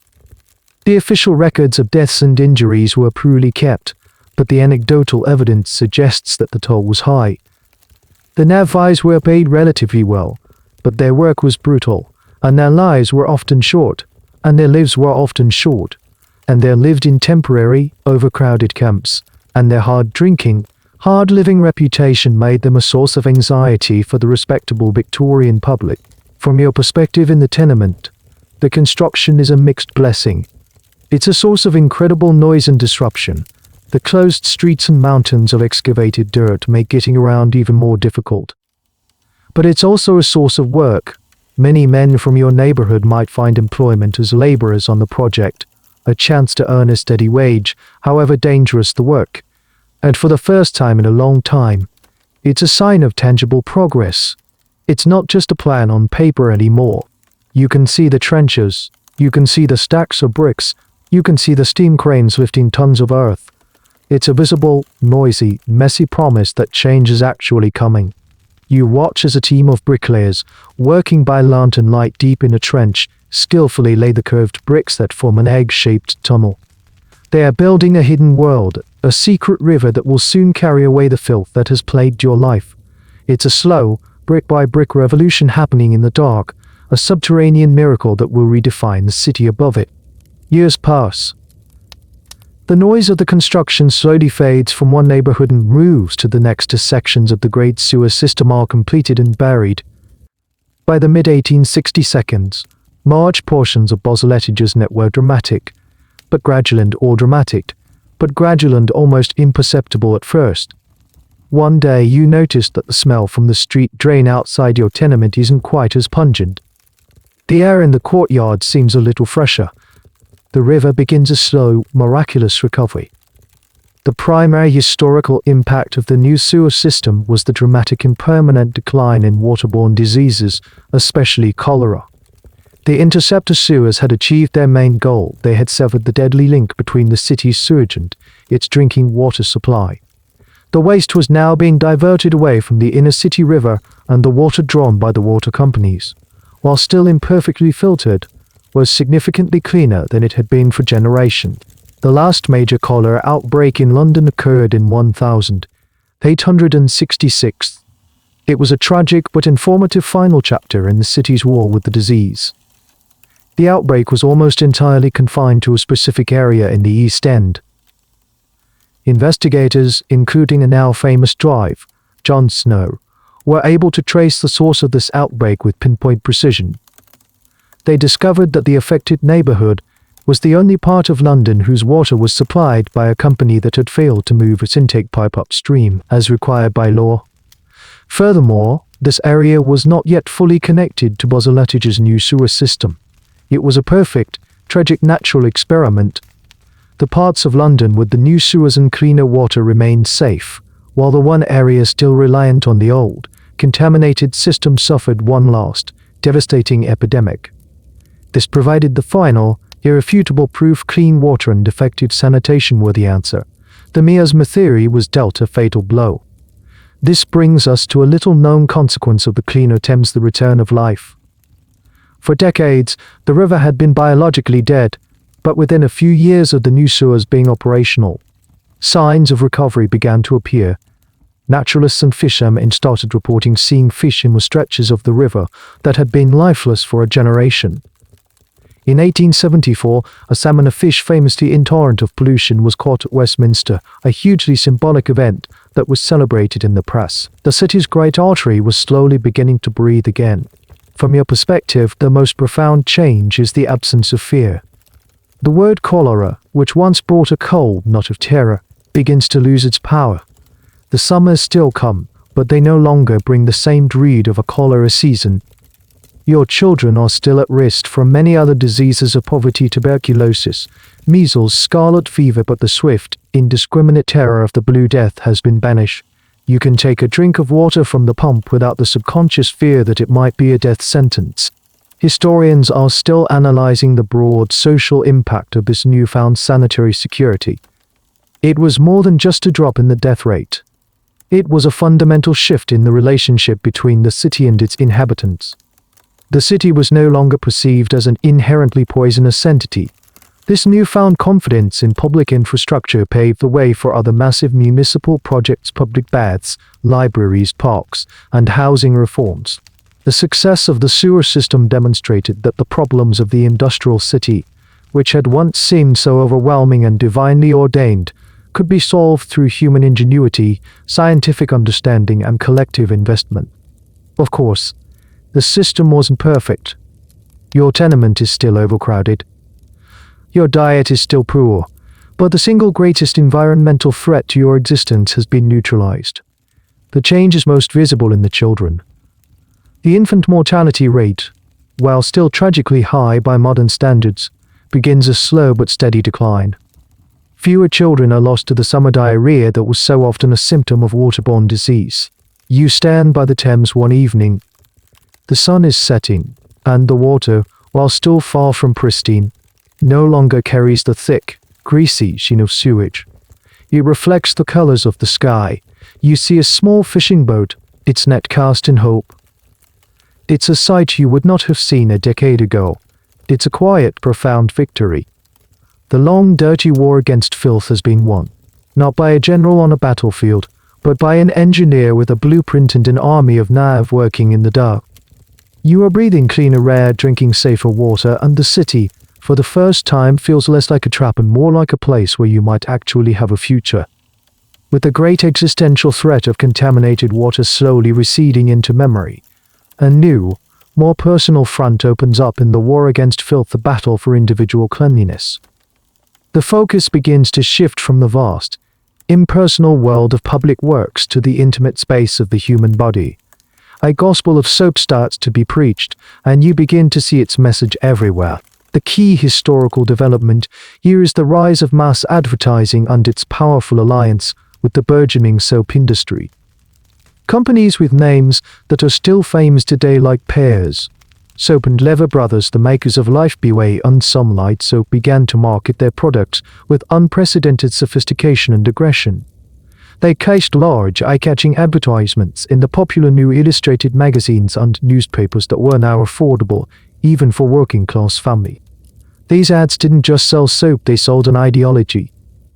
They linked cleanliness with social aspiration, moral virtue, and even patriotism. A famous Pears soap ad depicted a grimy, soot-covered boy being washed by his mother, with the tagline, "For improving the complexion."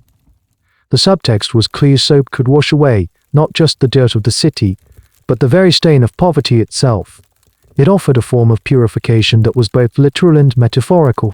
Cleanliness was presented as a way to climb the social ladder, to separate oneself from the great in wash. This leads to a fascinating and little-known aspect of this new soap culture, the scientific branding. Leather Brothers marketed their Lifebuoy soap, a harsh red bar with a strong carbolic acid smell, as a germ killer. They were cleverly capitalizing on the growing public awareness of germ theory. The ads were filled with scientific-sounding language and illustrations of menacing-looking microbes being vanquished by the power of their product. They promised not just cleanliness, but health and safety.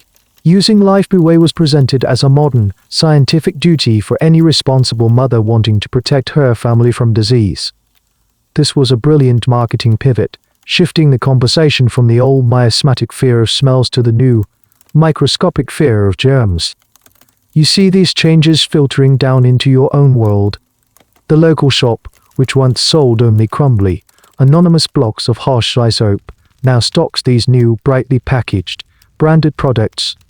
They are more expensive, a small luxury, but the social pressure to buy them is immense. You might also see the first stirrings of public bathing facilities. Philanthropists and local authorities, inspired by the new public health movement, began to build public baths and wash houses. These were magnificent, often ornate buildings where you could, for a penny or two, have a hot bath in a private cubicle or use large tubs and hot water to do your laundry more effectively than you ever could in your own room. Historians are still debating the real impact of this new soap-centric culture. Did it genuinely improve the health of the poor, or was it primarily a form of social control, a way for the middle class to impose its values on the working class? The answer is likely a bit of both. On one hand, more frequent washing with soap undoubtedly did reduce the transmission of some diseases and improve general skin health. The wash houses were a genuine godsend for women who had previously been trapped in the endless, back-breaking cycle of laundry in a single room. On the other hand, the advertising often carried troubling undertones. Some of the most infamous ads explicitly linked cleanliness with race and empire, showing soap as a tool to lighten the white man's burden by washing the dark corners of the earth. For you, the change is gradual but real. The social expectation of being clean is higher than it was a generation ago. Being visibly dirty is becoming less of an unavoidable reality and more of a personal failing. You might save up to buy a bar of Pears soap for your children, hoping to give them a small advantage, a slightly better start. You might use the public wash house once a month, a chance to experience the sheer luxury of abundant hot water and to socialize with other women away from the cramped conditions of the tenement. The new age of soap represents a profound shift in thinking. The battle for health is no longer just something the government does on a grand scale, deep underground. It is now also a personal responsibility, a daily ritual performed with a bar of soap and a basin of water. The definition of hygiene is expanding, moving from the street and the river into the home and onto the skin. The city is still grimy, your room is still crowded, but the possibility of personal cleanliness and the social mobility it seems to promise is a powerful new idea.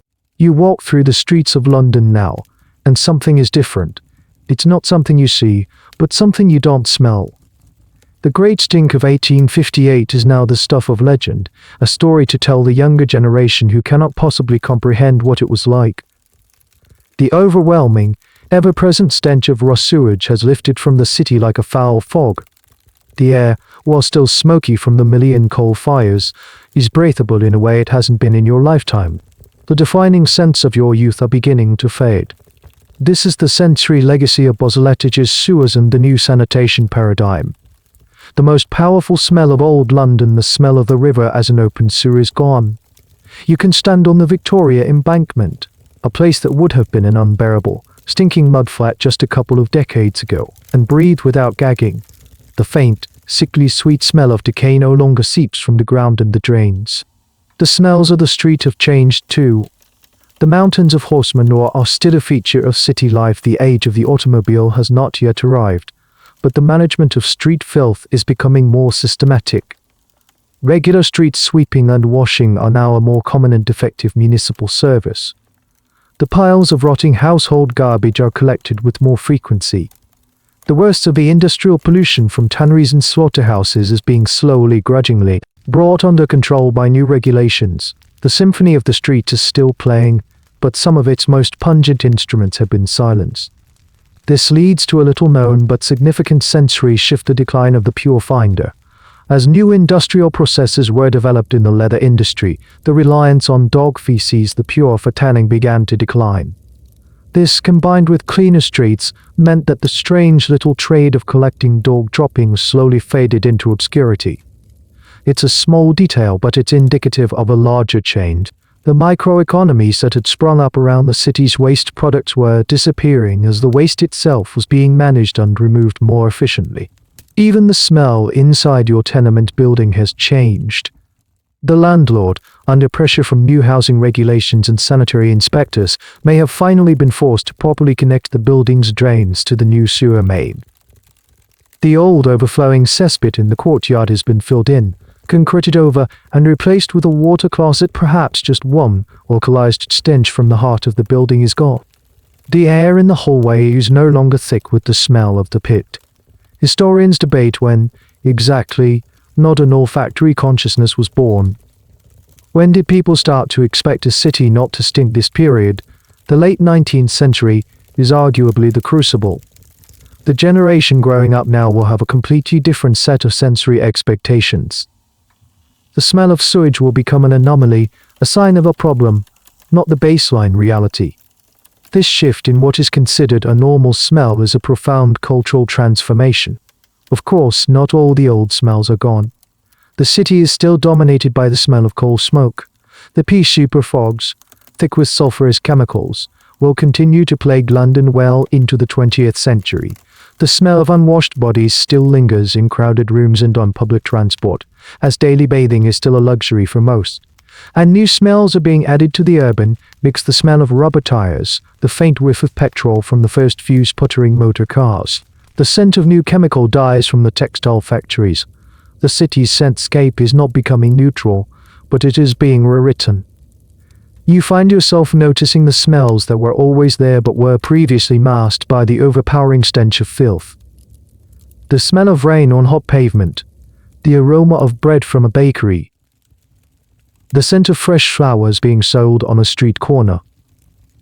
Your nose, for so long on defensive high alert, can begin to relax a little. It can start to detect nuance again. This fading of the old, bad smells is a powerful measure of progress. It's a testament to the success of the great sanitary revolution. You remember the before, and you are now living in the after.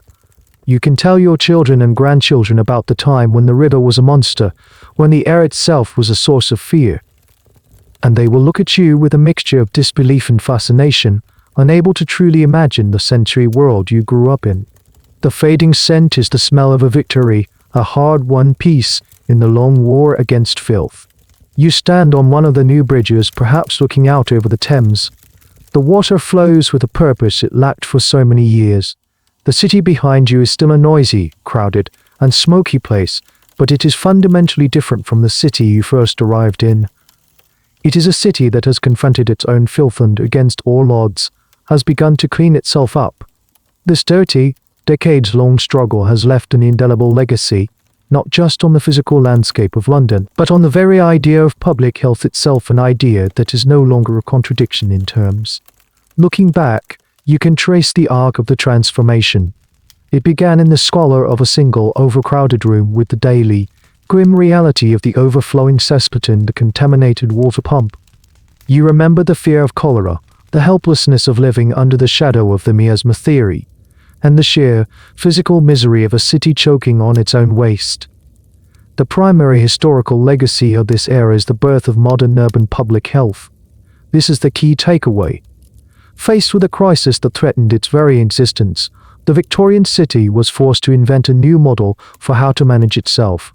It was a revolution born of desperation. The creation of a comprehensive, integrated sewer system, the provision of safer drinking water, the establishment of housing regulations, and the professionalization of street cleaning. These were not just isolated improvements. They were the building blocks of a new contract between the city and its citizens.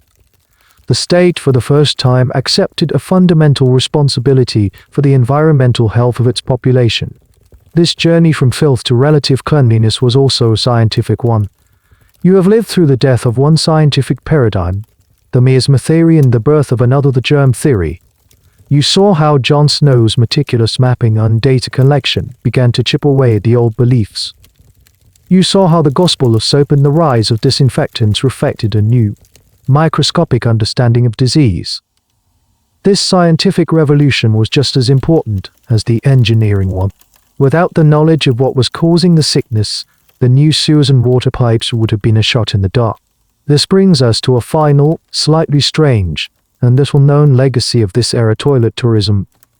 The great cathedrals of the new sanitation system, the magnificent pumping stations at Crossness and Abbey Mills, with their ornate ironwork and powerful steam engines, became, for a time, popular tourist attractions.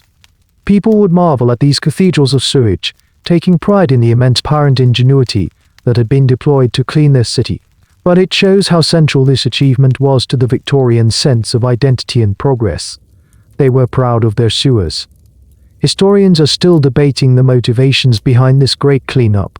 Was it driven by genuine humanitarian concern for the poor, or was it primarily a self-interested act by the ruling class to protect themselves from disease and smells and to ensure a healthy workforce for their factories? The truth, as is often the case, is a complex mix of both. The reformers and doctors were often driven by a true sense of social justice. The politicians were often driven by pragmatism and fear. But whatever the motivation, the result was a radical improvement in the conditions of life for millions of people. Your own life is a testament to this change. You have survived. Many of your generation did not. Your children have a better chance of surviving to adulthood than you did. The city is still a hard place, full of poverty and inequality, but the fundamental threat of being poisoned by your own environment has been lifted. The filthy legacy of the early industrial city was not just misery and death. It was also the catalyst for a revolution in how we think about cities, health, and our collective responsibility to one another. You look at the flowing river, at the solid stone of the embankment beneath your feet, and you know that you have been a witness to the building of the modern world, right here in the dirt and grime of 19th century London. And now, the story is over.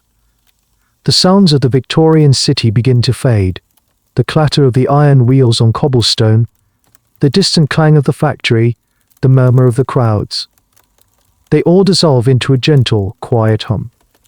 The sharp, acrid smells of coal smoke and river filth are replaced by the soft, clean scent of your own familiar room. You can feel the weight of that history lifting, leaving behind only the faintest echo, like a dream you are already starting to forget. You are no longer there, walking those treacherous streets. You are here, safe and comfortable. Feel the gentle weight of your own blanket, the softness of your pillow beneath your head. The world outside your window is quiet. There is no overflowing cesspit in the yard, no deadly water pump, no fear in the air you breathe. The struggles of that time are now just a story, a whisper from a world that has long since passed. Let your mind drift away from the details, away from the names and the dates. Let it float on the surface of your thoughts, like a leaf on a calm, clean river. The journey is complete. You have traveled far tonight, and now it is time to rest. Every muscle in your body can relax. Every thought can space. There is nothing you need to do, nowhere you need to do, nowhere you need to be. You are just here, now, drifting peacefully into a deep and restorative sleep. The end of the article. Good night.